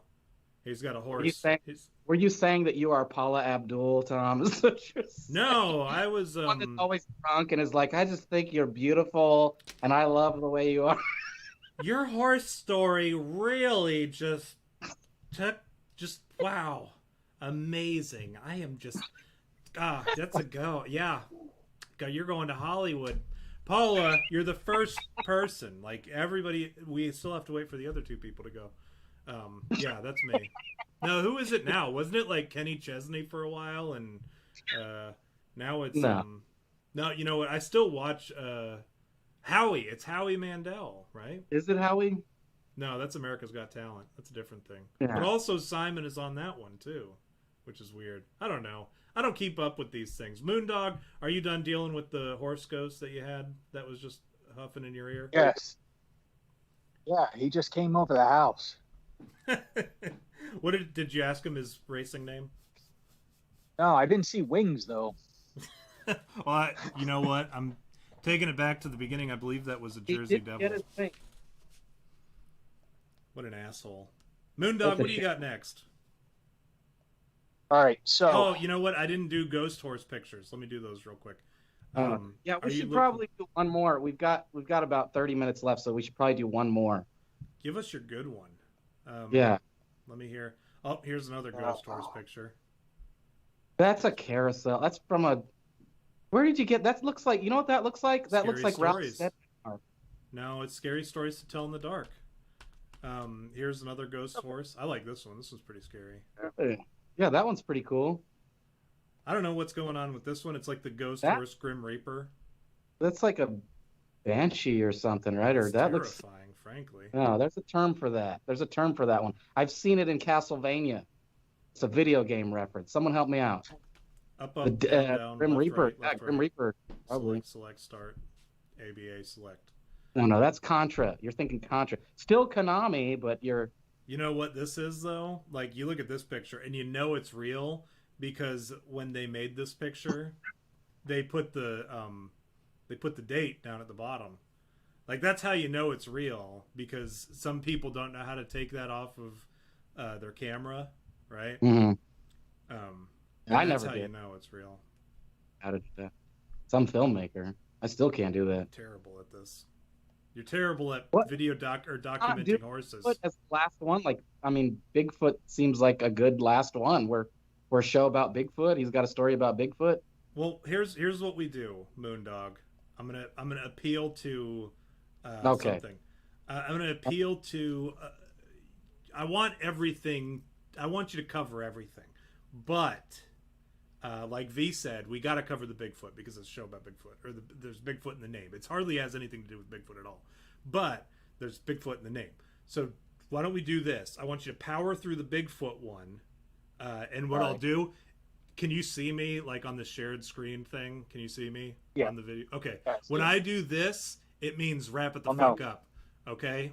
I can't see you live. Wait, are we talking Skype? Yeah, on Skype. That's what I'm talking about. I don't see anything on Skype. You don't see me on here? Okay. Anyways, when I go, anyway. I'll do this. I'll give you this cue, all right? Go. I'll say, hey Moondog, wrap it the fuck up. That's the cue to wrap it up on Bigfoot, because I want you to talk about the angel, okay? So you got about you got about 7 minutes to talk about Bigfoot, and then we're gonna do then I'm gonna give you the cue, okay? So go ahead, Moondog, please. All right. So when I was a kid, my father used to tell us this story about when my mother and him would hang out Which in a car trail. Yeah, exactly. But they were just hanging out listening to the radio. Probably in my father's '57 Chevy, because this was in the late 60s. Now this road, it's the road that the high school is on. Back then, it went from blacktop to a dirt road to a 2-track. And they were way back in the 2-track area. They were back in the woods, and there was no moon. They had the light from the dashboard from the radio, very faint, and something hit the antenna. My father said it didn't just hit; it was like something grabbed the antenna. And if you know anything about old cars, the real heavy steel antenna with the spring ball on the bottom of it. Something grabbed the antenna, pulled it all the way down, and let it go. So he always told me that. He always told us that story. Fast forward to 2000. I had just gotten separated from my first wife. I moved back here to Central Jersey. We used to play in the woods about a half mile from the house at a lake called, the locals, we called it Skin Lake. Don't know why. The reason we were given was because all the broken bottles. It was a pond that was fed by an underground spring, and it had cars submerged in it, and the mafia actually dumped bodies there in the 50s and the 60s. So the reason we were given was, you go in barefoot, you cut your feet, Skin Lake. It was probably really called Skin Lake because it's skinny dipping. Anyway, we used to play back there. In the late 90s, early 2000s, they started terraforming it, putting in McMansions. And I decided to jump on a mountain bike, and ride back through the trails to one last look before it disappeared forever. And this was in late summer. The sun was going down. It was not dark. I could easily see. And I come through the trails, is like a bike trail, and I come out into where they had just started pushing with bulldozers, pushing up mounds of dirt. And there was a car trail going off straight back into the woods. And I rode the bike up onto the top of one of the dirt piles that they had pushed up. And I'm sitting there, and I'm just looking around. I'm looking at the lake. I'm looking at, the woods. And I turn my head over to the car trail, and there's a clearing. It was probably like 300 feet away where the wood line started, where the trail went back into the woods. And I'm looking at it, and I can't see past like maybe 20 feet into the trail. I can't see anything. And that's when I realize that there's a person standing there, a black silhouette, and it's fucking big.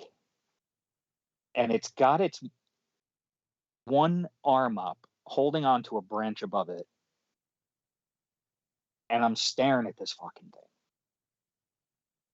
And it didn't register at first. I'm like, it's a shadow. No, if it was a shadow, I would be able to. Why can't I see the trees and the rest of the trail behind it? And why does it look like a person? And why is it so big? So I said, you know what, fuck this, I'm out of here. And I took off. I didn't go back through the trail. I went out into the development with the half-finished houses, figuring if it is a Bigfoot and it chases me, it's somebody well, else's at least problem at that point. Yeah, exactly. And maybe they'll find my body. So a few years ago, I brought this up to my father. I mentioned, hey, remember you told us about the story in the woods? He's like, yeah. I said, you ever see anything else? And I told him my story. And he told me a story that he never told me as a kid. And now I know why he stopped going hunting. Because very close to where him and my mother had their experience, he was hunting the power lines, deer hunting. And this is all within a 3-mile radius. Like my encounter and his encounter and their encounter. And this was in the early 80s that this happened to him. And he said he's sitting up in a tree in a deer stand, and he sees something probably about 100, 150 yards come out of the woods and start to cross the power lines. And it's behind bushes. And he knows that these bushes are about 6-7 feet tall. And this thing is over them by about 2 foot. And he knew it was not a deer. And we don't have bear here. We did just have a black bear sighting. So you do have bears. No, because they're so rare. It's so rare to, and black bears are also small. There's probably a black bear sighting in this area once every 15 years, 10, 15 years. And he told me that story after I told him mine. And I mean, that was scary. That was really, that was terrifying, seeing that thing standing there. So 5 Bigfoots, you would say? Yeah. All right. 5 also, because I think Bigfoots exist. And also, V, I'm going to put you down for 5 as well. But we got to move on. If you want to talk about angels, we got to talk about angels. I'm not going to make fun of you. Here's the thing, Moondog. I like to, I want to pick on you, and I want to give you a lot of shit, and that's kind of our shtick. Oh, yeah. But with angels, I'm going to let it go, and you have to try to convince V of the existence of a higher power. Go ahead. It's on you. His entire eternal salvation lies in your hands right now. Good luck. Okay. Like I said, well, I didn't say, you guys know this, but the chat doesn't. This happened when I was 3 years old. It's my first conscious memory. I remember coming back from the laundromat. We were in an apartment complex, so the laundromat was in a separate building. It was my mother and I. We got back to the apartment. We went in my parents' bedroom with the laundry in the laundry basket, and my mother dumped it out on the bed into a pile and picked me up, put me on the bed, and set the laundry basket on the bed next to the clothes. And she started folding them. And for some reason or whatever, she left the room briefly. Yeah, this is early 80s, or this is late 70s. So of course there's no safety. She was not safety minded at all. So as I'm sitting on the bed, I As I remember recall, safety wasn't invented until 1993. Correct me if I'm wrong. I could be wrong. probably 95. Oh, okay. Sorry. That's right. So the window, I remember it was a beautiful day. The sun was shining, and two luminous golden beings. They had vague human shapes. They just appeared in front of the window next to the bed. And all I felt was warmth and love. The feeling was, it's indescribable. I can't. And it almost as if they knew me personally. And I remember them, they took the laundry basket and they turned it over and put it on top of me. Not in a threatening, I did not feel threatened or scared in any way. They were very joyous. It was light and love and just, it was incredible. I remember laughing, rolling around in the clothes as they sat there. They stood there looking at me.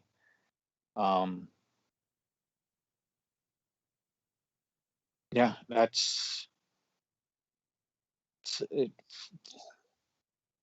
This. Were you like on the verge of death, or were you like a healthy baby, or what? Oh yeah. Oh no, I was quite healthy. Oh, so Yeah. they really had The no only- business there. They were just No. intruding, right? Well, the only thing I can rationalize is that it was my father's parents who had passed probably about 5 years prior to that. So I had not met them. They passed away in 73. Did you ever see pictures of them later and been like, "Whoa, Late- I know those guys"? Yeah, but no, because there were no clearly defined features. It was, If I'm not mistaken, features weren't invented until 19. Man, you are on fire. Man, Kid. I wanted to get that one out there. I couldn't. Call Go it ahead. back. Go ahead. Moondog. There were no clearly defined features on these figures, so No. it's very difficult to No. tell. it was a human shape. That much I know. It was like looking at a human that's pure gold or pure bright yellow with a yellow aura about it. That just radiated warmth and I have love questions and now. Am I able to passion. ask questions yet? Is it my turn? Go. Yeah, go ahead. Okay. First of all, I want to address our resident expert actually on this kind of stuff. Tom, from your knowledge and information gathering and area of study, is that an accurate description of what an angel would look like if we were to see one? So, Or in the accounts of people that have seen angels throughout the Bible, is that similar to how it's described? So here's the thing. I think probably what Moondog saw was perhaps it could have been. It very well could have been. There are accounts of, and I don't know if you know this, Moondog, but I am actually attending seminary and I study specifically. Yes. I'm getting my Master of Divinity, and I study specifically eschatology and the dealing of more so demonology than anything else. But angels are a big part of that, as they're kind of like, it would be like being a vet, so you kind of know about dogs and cats and whatever, but maybe your area of specialty is dogs. So the accounts of the biblical accounts, obviously, there are instances in which the angels are very much human in nature. They look human because the angels come down and they present themselves to people in a way that people can be like, oh, okay, not scared of it, right? And then you've got the Old Testament type angels that are, the four beasts and shit like that. Very scary stuff. But like an ophonym, yeah, like a wheels within wheels and flames and eyeballs and yeah, there's that. But in my opinion, right, there are angels can take on many different forms, and I think angels probably are often um, they have the ability to become like these Cthulhu, or I'm sorry, like these Lovecraftian beasts, right? And that's why sometimes people will have these encounters with like what they describe as Lovecraftian beasts, and perhaps this whole conversation with when we're talking about aliens and people talk about these scary alien situations or whatever, I think that's perhaps what a lot of people are dealing with. But I think that there are times where people interact with angels, and angels do present themselves as human or human-like. And given the fact that we are created in God's image, I think the default image of an angel, angels being the children of God or the sons of God, and created by God, likewise, probably in His image, or to whatever characteristics they need for the particular position that He puts them in, I think it would be safe to say that a default shape and imagery of an angel would be human-like. And even in Genesis or whatever, early on, when God comes down, or He sends His angels in His stead or whatever ahead of Him to visit with Abraham and Lot and all them, they present themselves as human. Anyways, I digress. I think probably what you could have been dealing with is probably also a ghost. Who are you, a firstborn grandchild? no, Okay. no, I definitely was not. All right. Well, it doesn't change anything. I think I don't love my second-born son any less, or my third-born son any less than my firstborn. But I think grandparents, especially, even once they have another grandkid, it's just so nice to have another grandkid and shit. So perhaps them coming to visit you, that doesn't surprise me, and it isn't. I don't doubt that at all. But also, angels. So I have had one interaction with an angel, I believe, or it could have been my dad who passed away back in 2011. Either way, the encounter that I had, it was not a feeling of love. It was a feeling of terror, but not like a bad terror, like when you got in trouble from your parents, but it was because you did something stupid and you were about to catch an ass whooping for it. But it was because they loved you, and it was kind of that thing, and it was over a stupid. Because I know I've talked about it on the show before. I used to believe in the Big Bang Theory and the theory of evolution. I didn't for a long time, and then I did because I was like, well, it's compatible. And then I had this vision, I assume, because I don't dream. I take medication so that I don't dream. And I had this vision where I encountered some kind of being that scolded the ever-living shit out of me for believing in the Big Bang and theory of evolution. And I just remember it was terrifying. I don't remember I can remember kind of a vague figure, but I remember being like on my knees and like kind of like trying to shield myself from getting hit. Because I was that afraid of what it was, which is in line again with like the fear not, or whatever, that whole thing. People are just terrified immediately of angels, and likewise the demonic, because they share a lot of the same characteristics. But I think in those situations where you are visited by a loved one who it's just an energy, right? And these, when they come to visit you, I don't think that dead loved ones can't come visit you. I think that's one of those things that my dad and I saw differently. He didn't believe that dead people could visit the living. I think that they can, and I think we just don't have. It's difficult for us to understand and appreciate that when it happens, because we're so science minded. Like, stuff has to make sense for us. So when we experience these things, we don't have any real way of processing it in a meaningful way. So I think and also you were 3 at the time. So it's back then that's a very early memory. So it's hard to say, but I think it falls in line with either angels. It falls in love with the loved one visiting you. It falls in line with any number of things. And again, I don't doubt that. V, did that answer your question, V? I know. Yeah, that's all I wanted to know was if it's a possibility. I have, for me, and I don't know why this is, probably because I smoked a lot of pot growing up, but like I don't have a lot of memories from like my younger age. Like there's a point from like maybe like junior high, like anything before that is just like black. Like I can't remember anything. Like you asked me what I was doing when I was 3 years old, and I have no fucking clue. I don't know. I don't have any memories like that. But I don't know. That could be, I've experienced a lot of trauma in my life, so I may have blacked out a lot of things. So I don't know. So when I hear somebody say, "Well, when I was 3 years old, I remember blah blah blah blah blah," I'm thinking, how the fuck do you remember that? Like I can't remember what I fucking ate for breakfast. You know what I mean? I can remember my earliest memory is, so there's two different memories, right? There's the short term and the long term.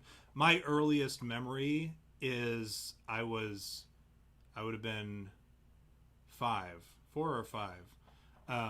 So that's my earliest memory, but that's long-term memory versus, when people say, like what you just said, I can't remember what I had for breakfast. Having a short-term memory loss, that's an entirely different part of your brain. So you can absolutely damage the long-term and damage the short-term, or you can damage the long-term and not the short-term, or you could damage the short-term and not the long-term.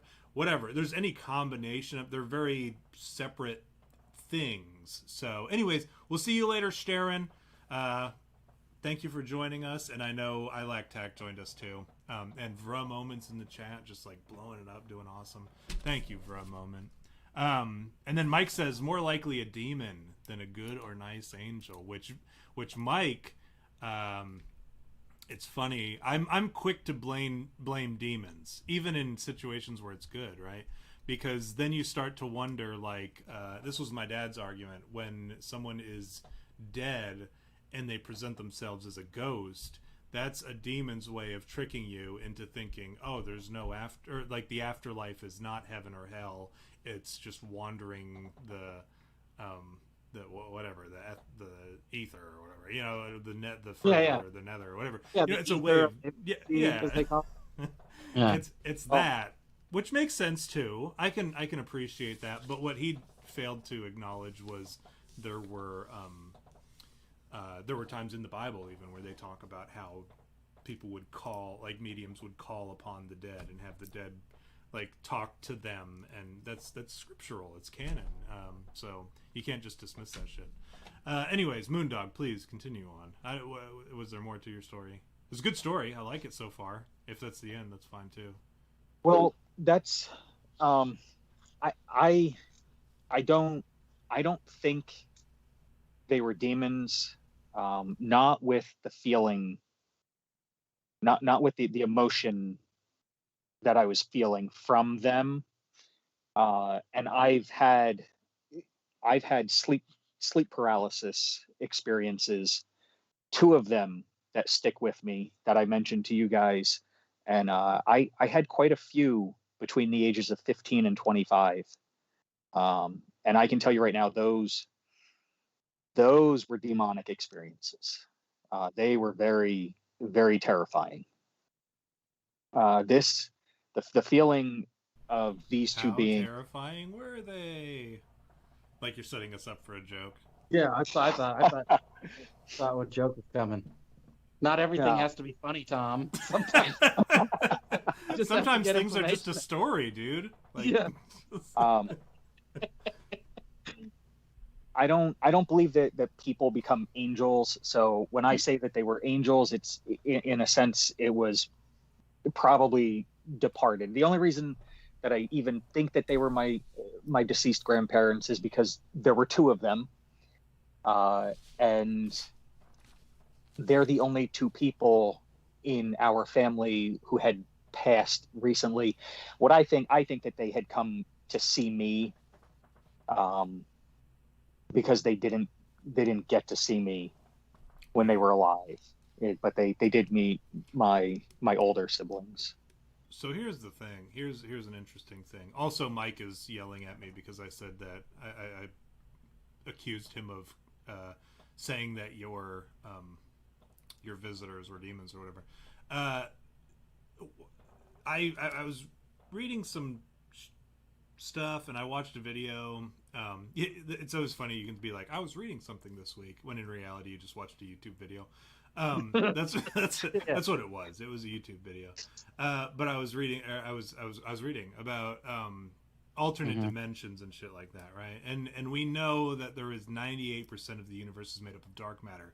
And then he goes on to talk about how that dark matter can translate to these alternate dimensions, and these alternate dimensions are completely around us.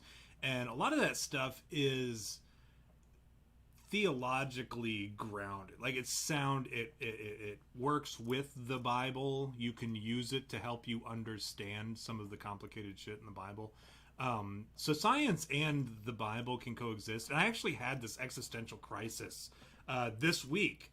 And it fucked me up for like 2 nights in a row where I was really having issues. And it was because I started thinking about like all this alien stuff that's happening.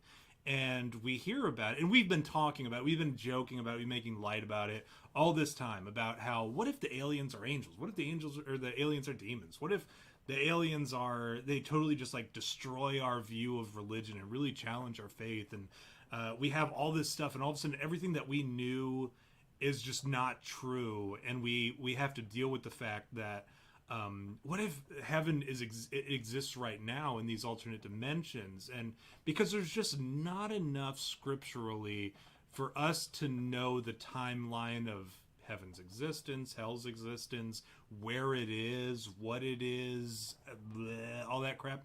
So there's just no way of knowing. And once you start factoring in all this alternate dimension stuff, and the 98% of the universe is made up of dark matter, and it's just like, it blew my mind. I'm like, what if? Like, there's so many what ifs and so many issues, and all these people that have died and gone before us, and where are they now? And where, like, what if these dimensions are what is heaven and hell? What is the afterlife? Time is a human construct, like all that shit.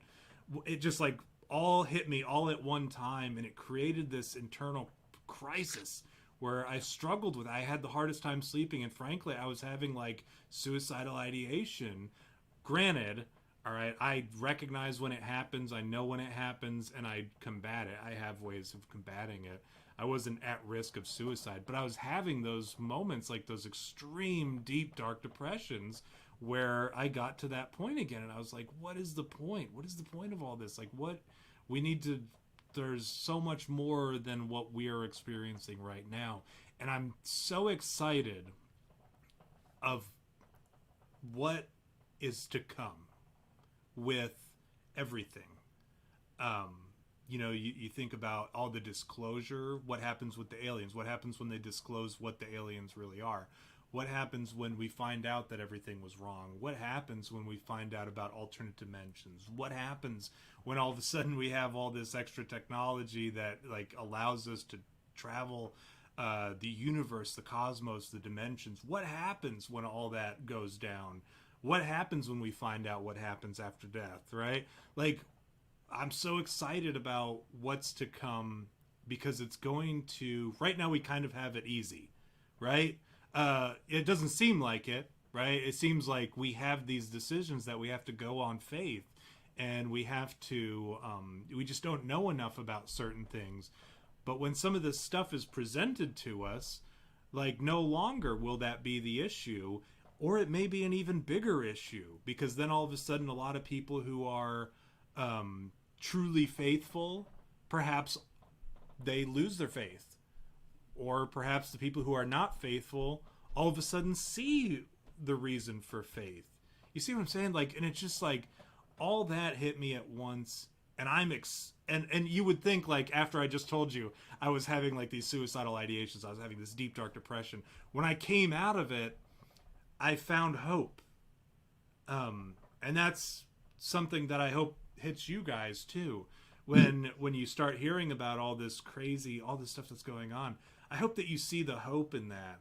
And that it doesn't hit you quite like it hit me, but at the same time it hits you deep enough that you can appreciate it and really allow it to kind of change your view and give you that hope and give you that understanding and give you that excitement and that joy and like that just like the light at the end of the tunnel, so to speak, while we're still, because we're at a point in our lives where you've got this light at the end of the tunnel. There is going to be some news that we get in the very near future, I can guarantee it, that is going to make you, it's either going to test your faith or it's going to embolden it.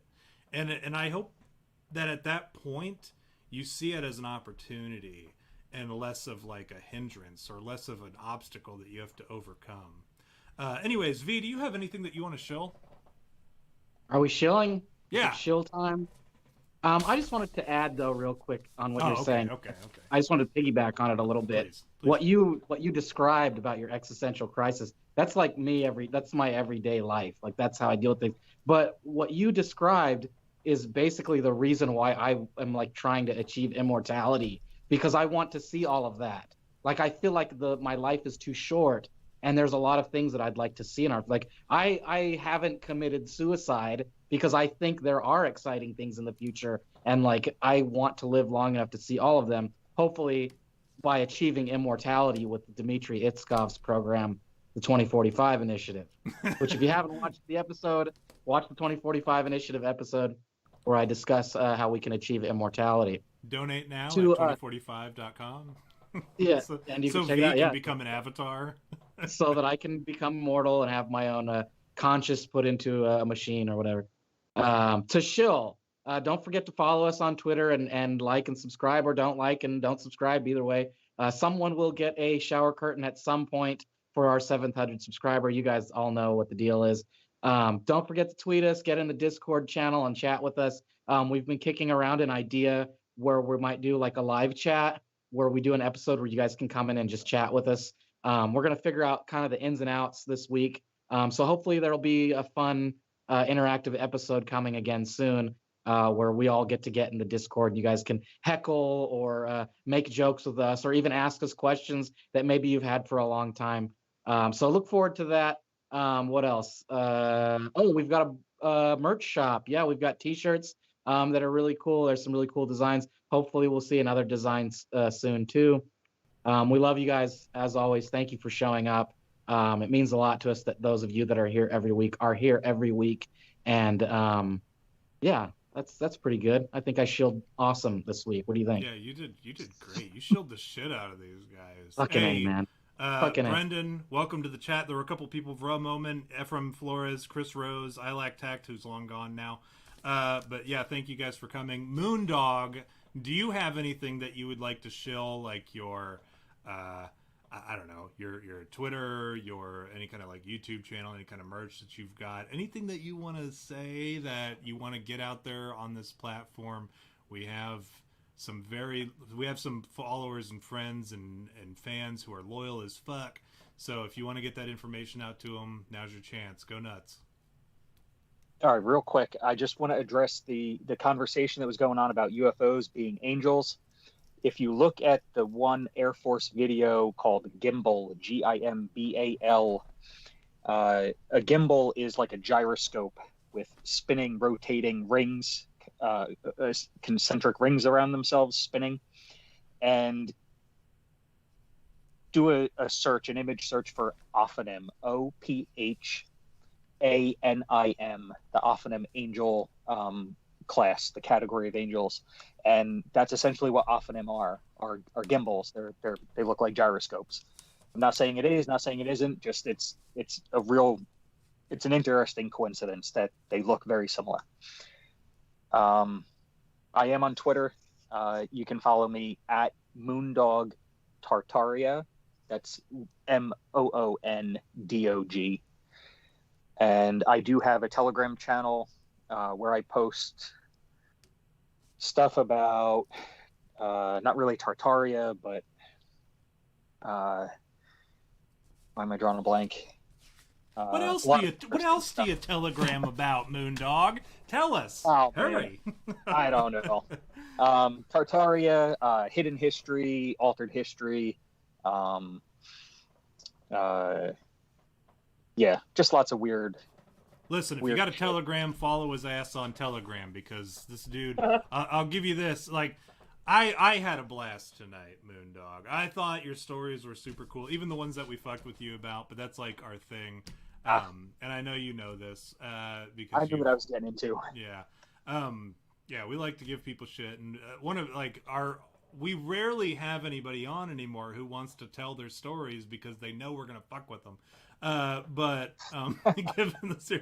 we love having you guys on because we love to, we love to hear the stories. A lot of people come here some people come here for the information, some people come here for the jokes and the laughs and the dick jokes, and then some people come here because they want to hear interesting takes, and you've provided that for us tonight, and some interesting firsthand accounts. So we certainly appreciate the hell out of you for you coming out here and actually becoming a vulnerable and putting yourself out there, even though you knew that we were going to sit here and ask you. Remember V, last time we had somebody on, it was that kid who was his like aliens were harassing his family, and we were like, he said that it was like the aliens were flashing lights and shit, and we were like, did it sound like this? Suck my dick, suck my motherfucking dick.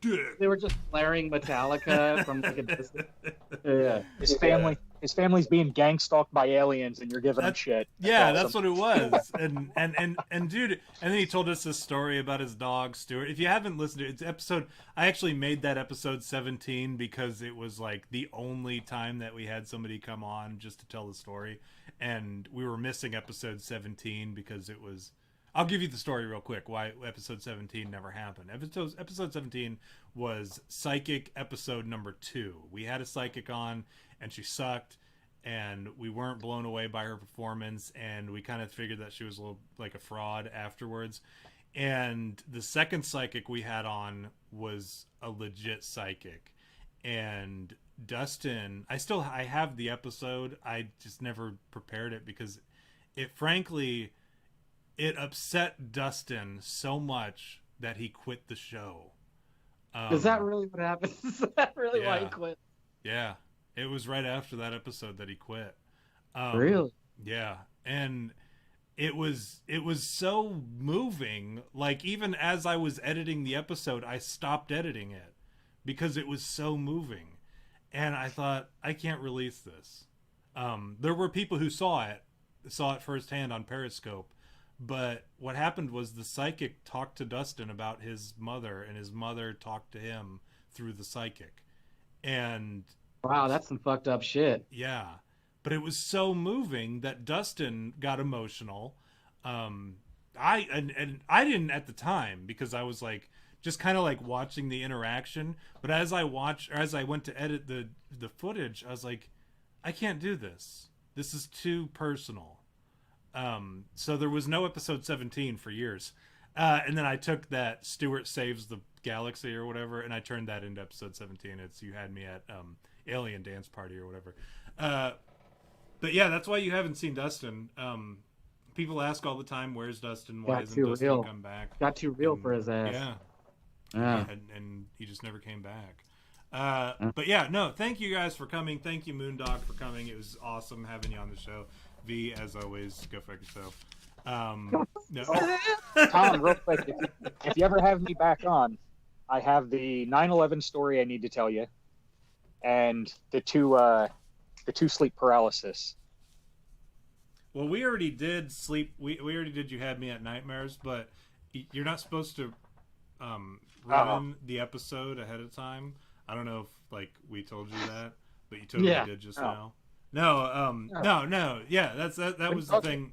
We want Moondog. If you guys like Moondog, man, hit that thumbs up and that subscribe over here in the corner, and make sure that you like and subscribe and comment on tonight's episode, and let us know that you want Moondog to come back and talk about the 9/11 conspiracy. Thank you, Moondog, for coming. Thank you, V. Thank you, all of you in the chat.